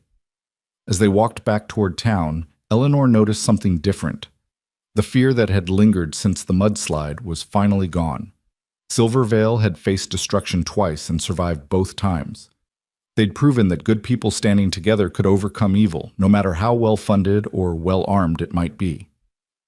Christmas came a week later, celebrated with more joy than the town had felt in years. The school children performed a nativity play in the rebuilt church. Miners sang carols in multiple languages. Mrs. Chen prepared a feast that brought together American, Chinese, Mexican, and European traditions in a uniquely Silvervale celebration. Eleanor and Caleb hosted dinner for those without families, Cross, some of the single miners, a few widows from the slide. As she served the meal, Eleanor thought about the strange path that had brought her here. She'd left Boston as a proper governess, expecting to become a miner's wife.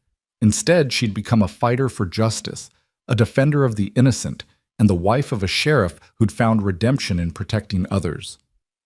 Next year, she announced, raising her glass of wine, we build a proper hospital and a library. This town deserves more than just survival. It deserves to thrive. Here, here! The gathering cheered, and Eleanor saw in their faces not just agreement, but determination. They would build those things and more.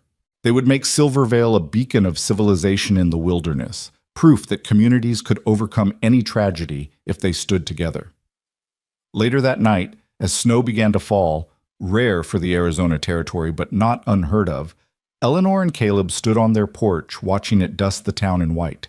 It covered the scars of violence, the memories of mud and death, like a promise of new beginnings. I love you, Eleanor said suddenly, the words still feeling new and precious on her lips. And I love you, Caleb replied, pulling her closer. Thank you for not giving up on this place, on me. Thank you for showing me I was stronger than I knew. A figure moved through the snow, Cross, patrolling as he'd volunteered to do so others could celebrate with their families. He touched his hat to them as he passed, a guardian in the night. The town slept peacefully, protected by those who'd learned that safety wasn't given but earned, not through violence but through courage, community, and the willingness to stand for what was right. Eleanor thought of Henry buried beneath the mountain that had claimed him. His sacrifice hadn't been in vain. From his death had come revelation of corruption, justice for the murdered, and ultimately the forging of a community that would never again be victim to those who thought might made right. He would be proud, she whispered to the night. Who? Caleb asked. Henry. He would be proud of what we've built from the ruins. Not just built, Caleb corrected, what we're still building. This is just the beginning, Eleanor. Silvervale's best days are ahead. As if in response, the church bell began to ring, not in alarm but in celebration. Someone had decided midnight deserved marking, the passage from one day to the next, from past to future. Others took up the call, picks banging on metal, voices raised in song, dogs barking in excitement. The whole town came alive with sound, a joyous cacophony that spoke of life refusing to be silenced. Eleanor and Caleb joined in, their voices adding to the chorus. They sang for the dead and the living, for justice served and peace protected, for love found in unexpected places and communities forged in crisis. They sang for Silvervale, the town that died and was reborn, the place where a mail-order bride became a warrior for justice, where a broken ranger found redemption, and where the meek inherited the earth by refusing to remain meek. The snow continued to fall, blanketing the desert in impossible white, transforming the landscape into something magical. And in that transformed world, anything seemed possible, even happiness built on the foundations of tragedy, even hope growing from the soil of despair. Spring arrived in Silvervale with a vengeance of wildflowers, as if the desert itself had decided to celebrate the town's survival. The mountains that had brought such death now bloomed with purple lupine and golden poppies, their beauty a testament to nature's ability to heal even the deepest wounds. Eleanor stood at the window of the new hospital, watching Dr. Harrison direct the placement of medical equipment that had arrived from San Francisco. The building was modest but sturdy, built with funds from the mining company and donations from grateful families whose loved ones had survived the slide. "Mrs. Mercer," a voice called from behind her. She turned to find Judge Patterson holding a thick envelope marked with federal seals. "This just arrived on the morning stage. It's addressed to you specifically." Eleanor's hands trembled slightly as she opened it, aware that official correspondence rarely brought good news. But as she read, her eyes widened with disbelief. "They're coming here," she breathed. "A congressional committee investigating mining disasters and criminal conspiracies in the territories. They want to hear our testimony, to use Silvervale as an example for new federal mining safety laws." "When?" the judge asked. 3 weeks. They're bringing journalists from Eastern newspapers." She looked up at him, understanding the implications. This could change everything. Not just for us, but for mining towns across the country. Word spread quickly through town, and with it came a mixture of hope and apprehension. The last time outsiders had descended on Silvervale in numbers, it had nearly destroyed them. But this was different. This was their chance to ensure that what happened here would never happen again anywhere else. Caleb found Eleanor at the cemetery that evening, standing before Henry's memorial. The simple stone marker had been replaced with a proper headstone, paid for by the miners whose lives he'd saved. Fresh flowers lay at its base. Eleanor brought them weekly, sometimes daily, when the weight of all that had happened pressed too heavily. "The whole town's talking about the committee," he said, wrapping his arms around her from behind. "Some are worried it'll bring up too many painful memories." "Those memories deserve to be heard," Eleanor replied. "Every child who died in that schoolhouse, every miner trapped in the dark, their stories need to be told so it never happens again." "And if they ask about us? About you coming here as a mail-order bride and ending up married to the sheriff instead?" Eleanor turned in his arms, meeting his eyes. "Then I'll tell them the truth. That sometimes fate has plans we can't foresee. That Henry's death, horrible as it was, brought justice to light and saved countless future lives." She touched his scarred cheek gently, and that love can bloom even in the ashes of tragedy. Over the next weeks, Silvervale transformed itself with purposeful energy. Buildings were painted, streets cleared of the last debris from the slide. The survivors wanted to show the committee and journalists not just a town that had survived disaster, but one that had thrived despite it. Mrs. Chen organized the women to prepare accommodations, while Jim Morrison and the miners rehearsed their testimonies about the night of the slide and Henry's heroism. But not everyone was pleased about the attention. Samuel Cross, who'd settled into his role as deputy with surprising ease, brought troubling news one evening. "Riders coming in from the south," he reported to Caleb. 4 of them, trying to look like cowboys but carrying too much iron for honest work. "More of Worthington's people?" Eleanor asked. "Don't think so. These have a different feel. Government men, maybe, or private investigators. Someone doesn't want this committee hearing certain testimonies." The strangers took rooms at a boarding house on the far side of town, keeping to themselves, but watching everything. Eleanor noticed them particularly interested in her movements, following at a distance when she went about her daily business. It was Catherine Moore all over again, but this time she was ready. "They're not here to hurt us," Caleb determined after observing them for 2 days. "They're gathering information, looking for something specific." The answer came unexpectedly from Western Union. The telegraph operator, young Tommy Martinez, ran to find Eleanor at the school where she was helping prepare for the committee's visit. "Ma'am, this came through marked urgent and private." He handed her the message with wide eyes. "It's from Boston." Eleanor's blood chilled as she read.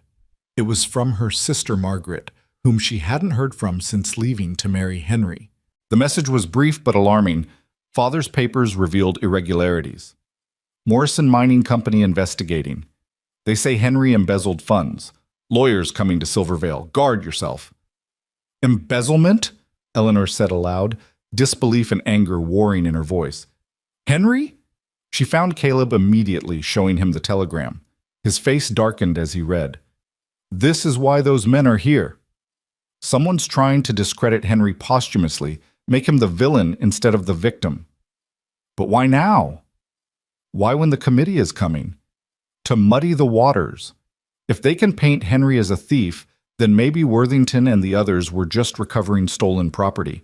It changes the entire narrative. Eleanor felt rage building in her chest. It wasn't enough that they'd murdered Henry. Now they wanted to destroy his memory, his legacy. We need those company books Henry kept. He was meticulous about records. They returned to what had been Henry's house, now rebuilt and occupied by a new family. With permission, they searched the root cellar that had survived the slide, finding a metal box Henry had hidden there. Inside were ledgers, receipts, and correspondence that painted a very different picture than embezzlement. Look at this, Eleanor said, pointing to entries in Henry's careful handwriting. He was documenting irregularities, but not his own. Someone at Morrison Mining was skimming from the miners' wages, shorting them on equipment costs and pocketing the difference. And Henry found out, Caleb concluded. That's another reason they wanted him dead. Cross appeared in the doorway, having followed them. Company's coming. Those 4 riders are heading this way with a 5th man. Looks like a city lawyer type. They emerged from the cellar to find the men waiting. The lawyer, a thin man with cold eyes behind wire spectacles, stepped forward. Mrs. Mercer, I'm James Whitmore from Morrison Mining Company. We need to discuss your late fiancé's theft of company funds. Henry stole nothing, Eleanor said firmly, clutching the ledgers. But someone at your company did, and Henry documented it all. Whitmore's expression didn't change. Those documents are company property. I'll need you to surrender them immediately. They're evidence in a federal investigation, Caleb interjected, his hand resting on his gun. They stay with us until the committee arrives. I have a court order, Whitmore began, reaching into his jacket. From what court? Judge Patterson's voice cut through the tension as he approached with several armed miners. Because I'm the only recognized judicial authority in this town, and I haven't issued any such order. Whitmore's composure finally cracked slightly. The territorial court in Prescott has no jurisdiction over evidence in a federal investigation, Patterson continued. Now, you and your men are welcome to stay until the committee arrives and present your case to them, but any attempt to seize or destroy evidence will be met with arrest. Do I make myself clear? The lawyer retreated, but Eleanor knew this wasn't over. That night, she and Caleb took turns standing watch, the ledgers locked in the sheriff's office safe. Around midnight, Cross caught 2 of Whitmore's men trying to break in through the back window. The sound of gunfire woke the town, though no one was hit. Cross had fired warning shots that sent the would-be thieves running. They're desperate, Cross observed, watching the men flee into the darkness. Desperate men make mistakes. The mistake came the next morning. Tommy Martinez, the telegraph operator, brought Eleanor another message, but this one was different. Mr. Whitmore sent this to San Francisco last night, he said quietly. Thought you should see it before I transmitted it. Eleanor read the telegram and smiled grimly. Whitmore was reporting to his superiors that the situation was contained and the evidence would be eliminated before the committee arrival. It was signed with his name and position. Tommy, this is tampering with the telegraph, Eleanor said carefully. You could get in trouble. The young man straightened his shoulders. My papa died in that slide, ma'am. If these people are trying to blame Mr. Henry for their crimes after they murdered him, then I want to help stop them. Eleanor made a decision. Send the telegram exactly as written, but also send a copy to the federal prosecutor in San Francisco with a note about attempted evidence tampering. 3 days before the committee was due to arrive, Silvervale received unexpected visitors. A group of miners from other territories, Colorado, Nevada, even California, began arriving. They'd heard about the congressional investigation and came to add their voices to share their own stories of mining companies' cruel indifference to workers' lives. Among them was an older man with piercing blue eyes and silver-streaked beard who introduced himself as Patrick O'Malley from the Comstock Lode. Lost 37 men in a fire 2 years back, he told Eleanor. Company sealed the mine to save the silver, trapped men still alive inside. We've been fighting for justice ever since. Why come here, Eleanor asked. Because what you did here, exposing the conspiracy, fighting back, winning, it gives the rest of us hope. If Silvervale could get justice, maybe we can too. The night before the committee arrived, Whitmore made his final play. He appeared at Eleanor and Caleb's door with what he claimed was new evidence, a signed confession from one of Henry's subordinates stating that Henry had ordered him to falsify records. Eleanor read the document and laughed, actually laughed in Whitmore's face. This is supposedly from Mike Garrett. Yes, he signed it before he died in the slide. Mike Garrett couldn't write his own name, Mr. Whitmore. He made his mark with an X on all documents. Henry was teaching him to read. She held up the forged confession. This signature is perfect, too perfect for a man who is illiterate. Whitmore's face went pale as he realized his crucial mistake. Caleb stepped forward. Forging evidence in a federal investigation is a serious crime, Whitmore. You're under arrest. The lawyer tried to run but didn't get far. Cross was waiting outside with a rifle, and the 4 hired men had already been surrounded by miners who'd had enough of outsiders trying to destroy their town's truth. The congressional committee arrived the next morning on a special train that also carried journalists from the New York Times, Harper's Weekly, and several other Eastern publications. The committee chairman, Senator Marcus Webb from Pennsylvania, was a stern-faced man with a reputation for thoroughness and intolerance of corruption. The hearings were held in the rebuilt church, the only building large enough to hold everyone who wanted to testify. Eleanor was called first, and she told the story from the beginning. Her correspondence with Henry, her arrival to find devastation, the discovery of the conspiracy, the fight for justice. She presented Henry's ledgers, the documents they'd found, Whitmore's attempted forgery. Mrs. Mercer, Senator Webb said when she finished, you've painted a picture of corporate malfeasance that goes beyond simple greed to outright murder. These are serious allegations. They're not allegations, Senator. They're facts. 73 people died because wealthy men wanted to steal a silver mine. Charles Worthington hanged for it. Edward Harland died fleeing justice. The evidence is overwhelming. One by one, the survivors testified. Jim Morrison spoke of Henry's heroism, how he'd gone back to save others. Mrs. Chen described the town's destruction and resurrection. Dr. Harrison detailed the injuries, the deaths, the children crushed in the schoolhouse. Even Cross testified, revealing Thomas Worthington's murders in Columbia, establishing a pattern of corporate violence. But it was Josiah Wells who provided the day's most dramatic moment.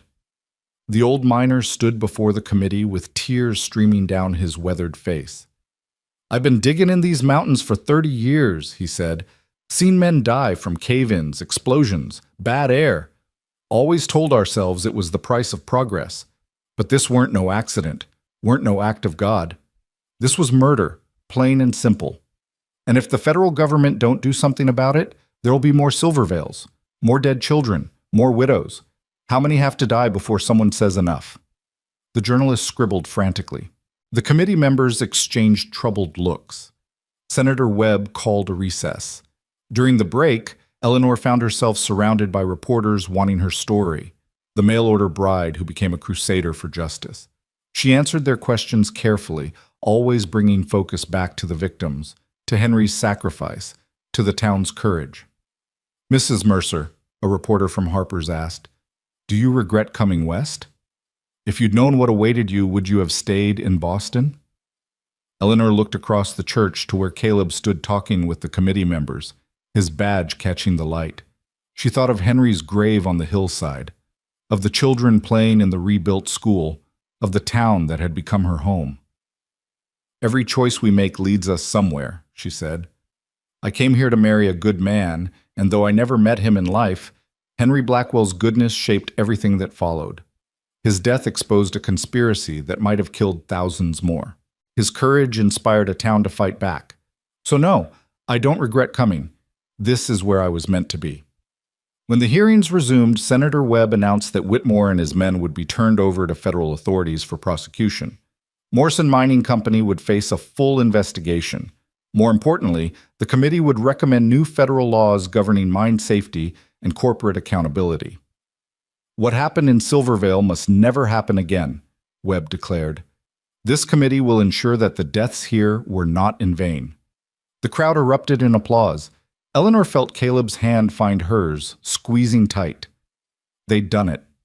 They'd turned their tragedy into change that would protect countless others. That evening, Silvervale celebrated with a feast in the town square. The congressional committee members stayed to participate, sharing meals with miners and their families, listening to their stories, understanding that these weren't just statistics but real people with hopes and dreams and fears. Patrick O'Malley raised a glass in toast. To Silvervale, the town that died and was reborn. To Henry Blackwell, who saved lives with his death. And to Eleanor Mercer, who showed us all that one person standing for truth can change the world. Eleanor stood to respond, emotion thick in her voice. The truth is that no one person did this. It was all of us together. That's what makes us strong. When they tried to bury us, they didn't know we were seeds, and from our tragedy has grown something beautiful, hope for every mining town, every worker, every family that deserves safety and justice. As the celebration continued into the night, Eleanor slipped away to visit Henry's grave. The moon was full, casting silver light across the cemetery. She knelt beside the headstone, placing fresh wildflowers she'd gathered that morning. "We did it, Henry," she whispered. "Your truth is known. Your sacrifice meant something. The men who killed you have faced justice, and laws will change because of what happened here." She touched the cold stone gently. "I hope wherever you are, you know that you're remembered not as a victim, but as a hero." Footsteps approached, and she knew without looking it was Caleb. He knelt beside her, adding his own flowers to her bouquet. "I never thanked him," Caleb said quietly, "for trusting me with you, for believing I could protect this town." "He saw who you really were," Eleanor replied, "just like he saw who I could become." Henry had a gift for seeing people's potential. They stood together, hands linked, looking out over the valley. The lights of Silvervale twinkled below, more lights than before the slide, as new families arrived seeking opportunity in the revitalized town. The Silver Hope mine operated 3 shifts now, with proper safety measures and fair wages. The school had expanded to 2 rooms. The hospital treated patients from throughout the territory. "Do you think he knows?" Eleanor asked. "About us? About how everything turned out?" Caleb pulled her close. "I think wherever heroes go when they die, Henry Blackwell is at peace knowing the people he loved are happy, and the town he died protecting thrives." A shooting star streaked across the desert sky, and Eleanor made a wish, not for herself but for every town like Silvervale, every worker facing danger, every family hoping for justice. The congressional committee would leave tomorrow, the journalists would file their stories, and the world would know what happened here. But more than that, they'd know what rose from the ashes, a community that refused to be broken, love that bloomed despite loss, and proof that ordinary people could stand against extraordinary evil and win. As they walked back toward town, Eleanor noticed new construction on the hill, the frame of what would become a library, funded by donations that had poured in after the first newspaper stories. She'd insisted it be named the Henry Blackwell Memorial Library, a place where knowledge would combat ignorance, where truth would be preserved for future generations. "The committee chairman asked me something interesting today," Caleb said as they reached their house. "He wanted to know if I'd consider working with them, helping investigate mining disasters in other territories." Eleanor's heart clenched. "Would you have to leave Silvervale?" "We'd have to leave," he corrected. "He wants both of us. Says we make a good team, that our experience here could help save lives elsewhere." Eleanor considered this. Part of her wanted to stay, to continue building the life they'd fought so hard to create.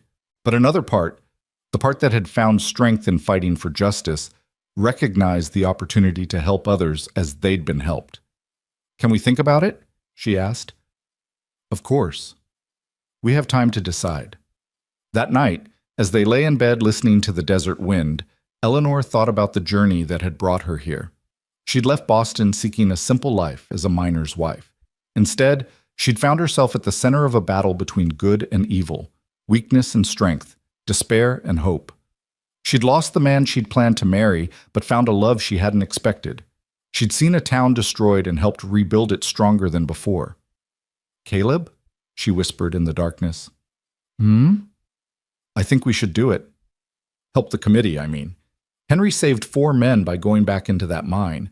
Maybe we can save hundreds, thousands by preventing disasters before they happen." She felt him smile against her hair. "I was hoping you'd say that, though I'll miss this place." "We'll come back," Eleanor said with certainty.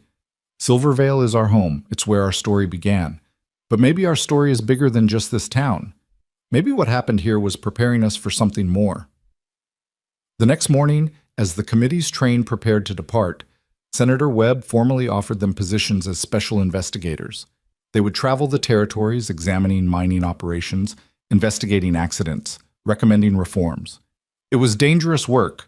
They'd be challenging powerful interests, but it was necessary work. Eleanor and Caleb accepted, with the provision that they could return to Silvervale between assignments. The town gathered to see them off, not with sadness, but with pride. Their Eleanor, their sheriff, would be protecting miners across the west. Mrs. Chen pressed a package into Eleanor's hands. "For luck," she said.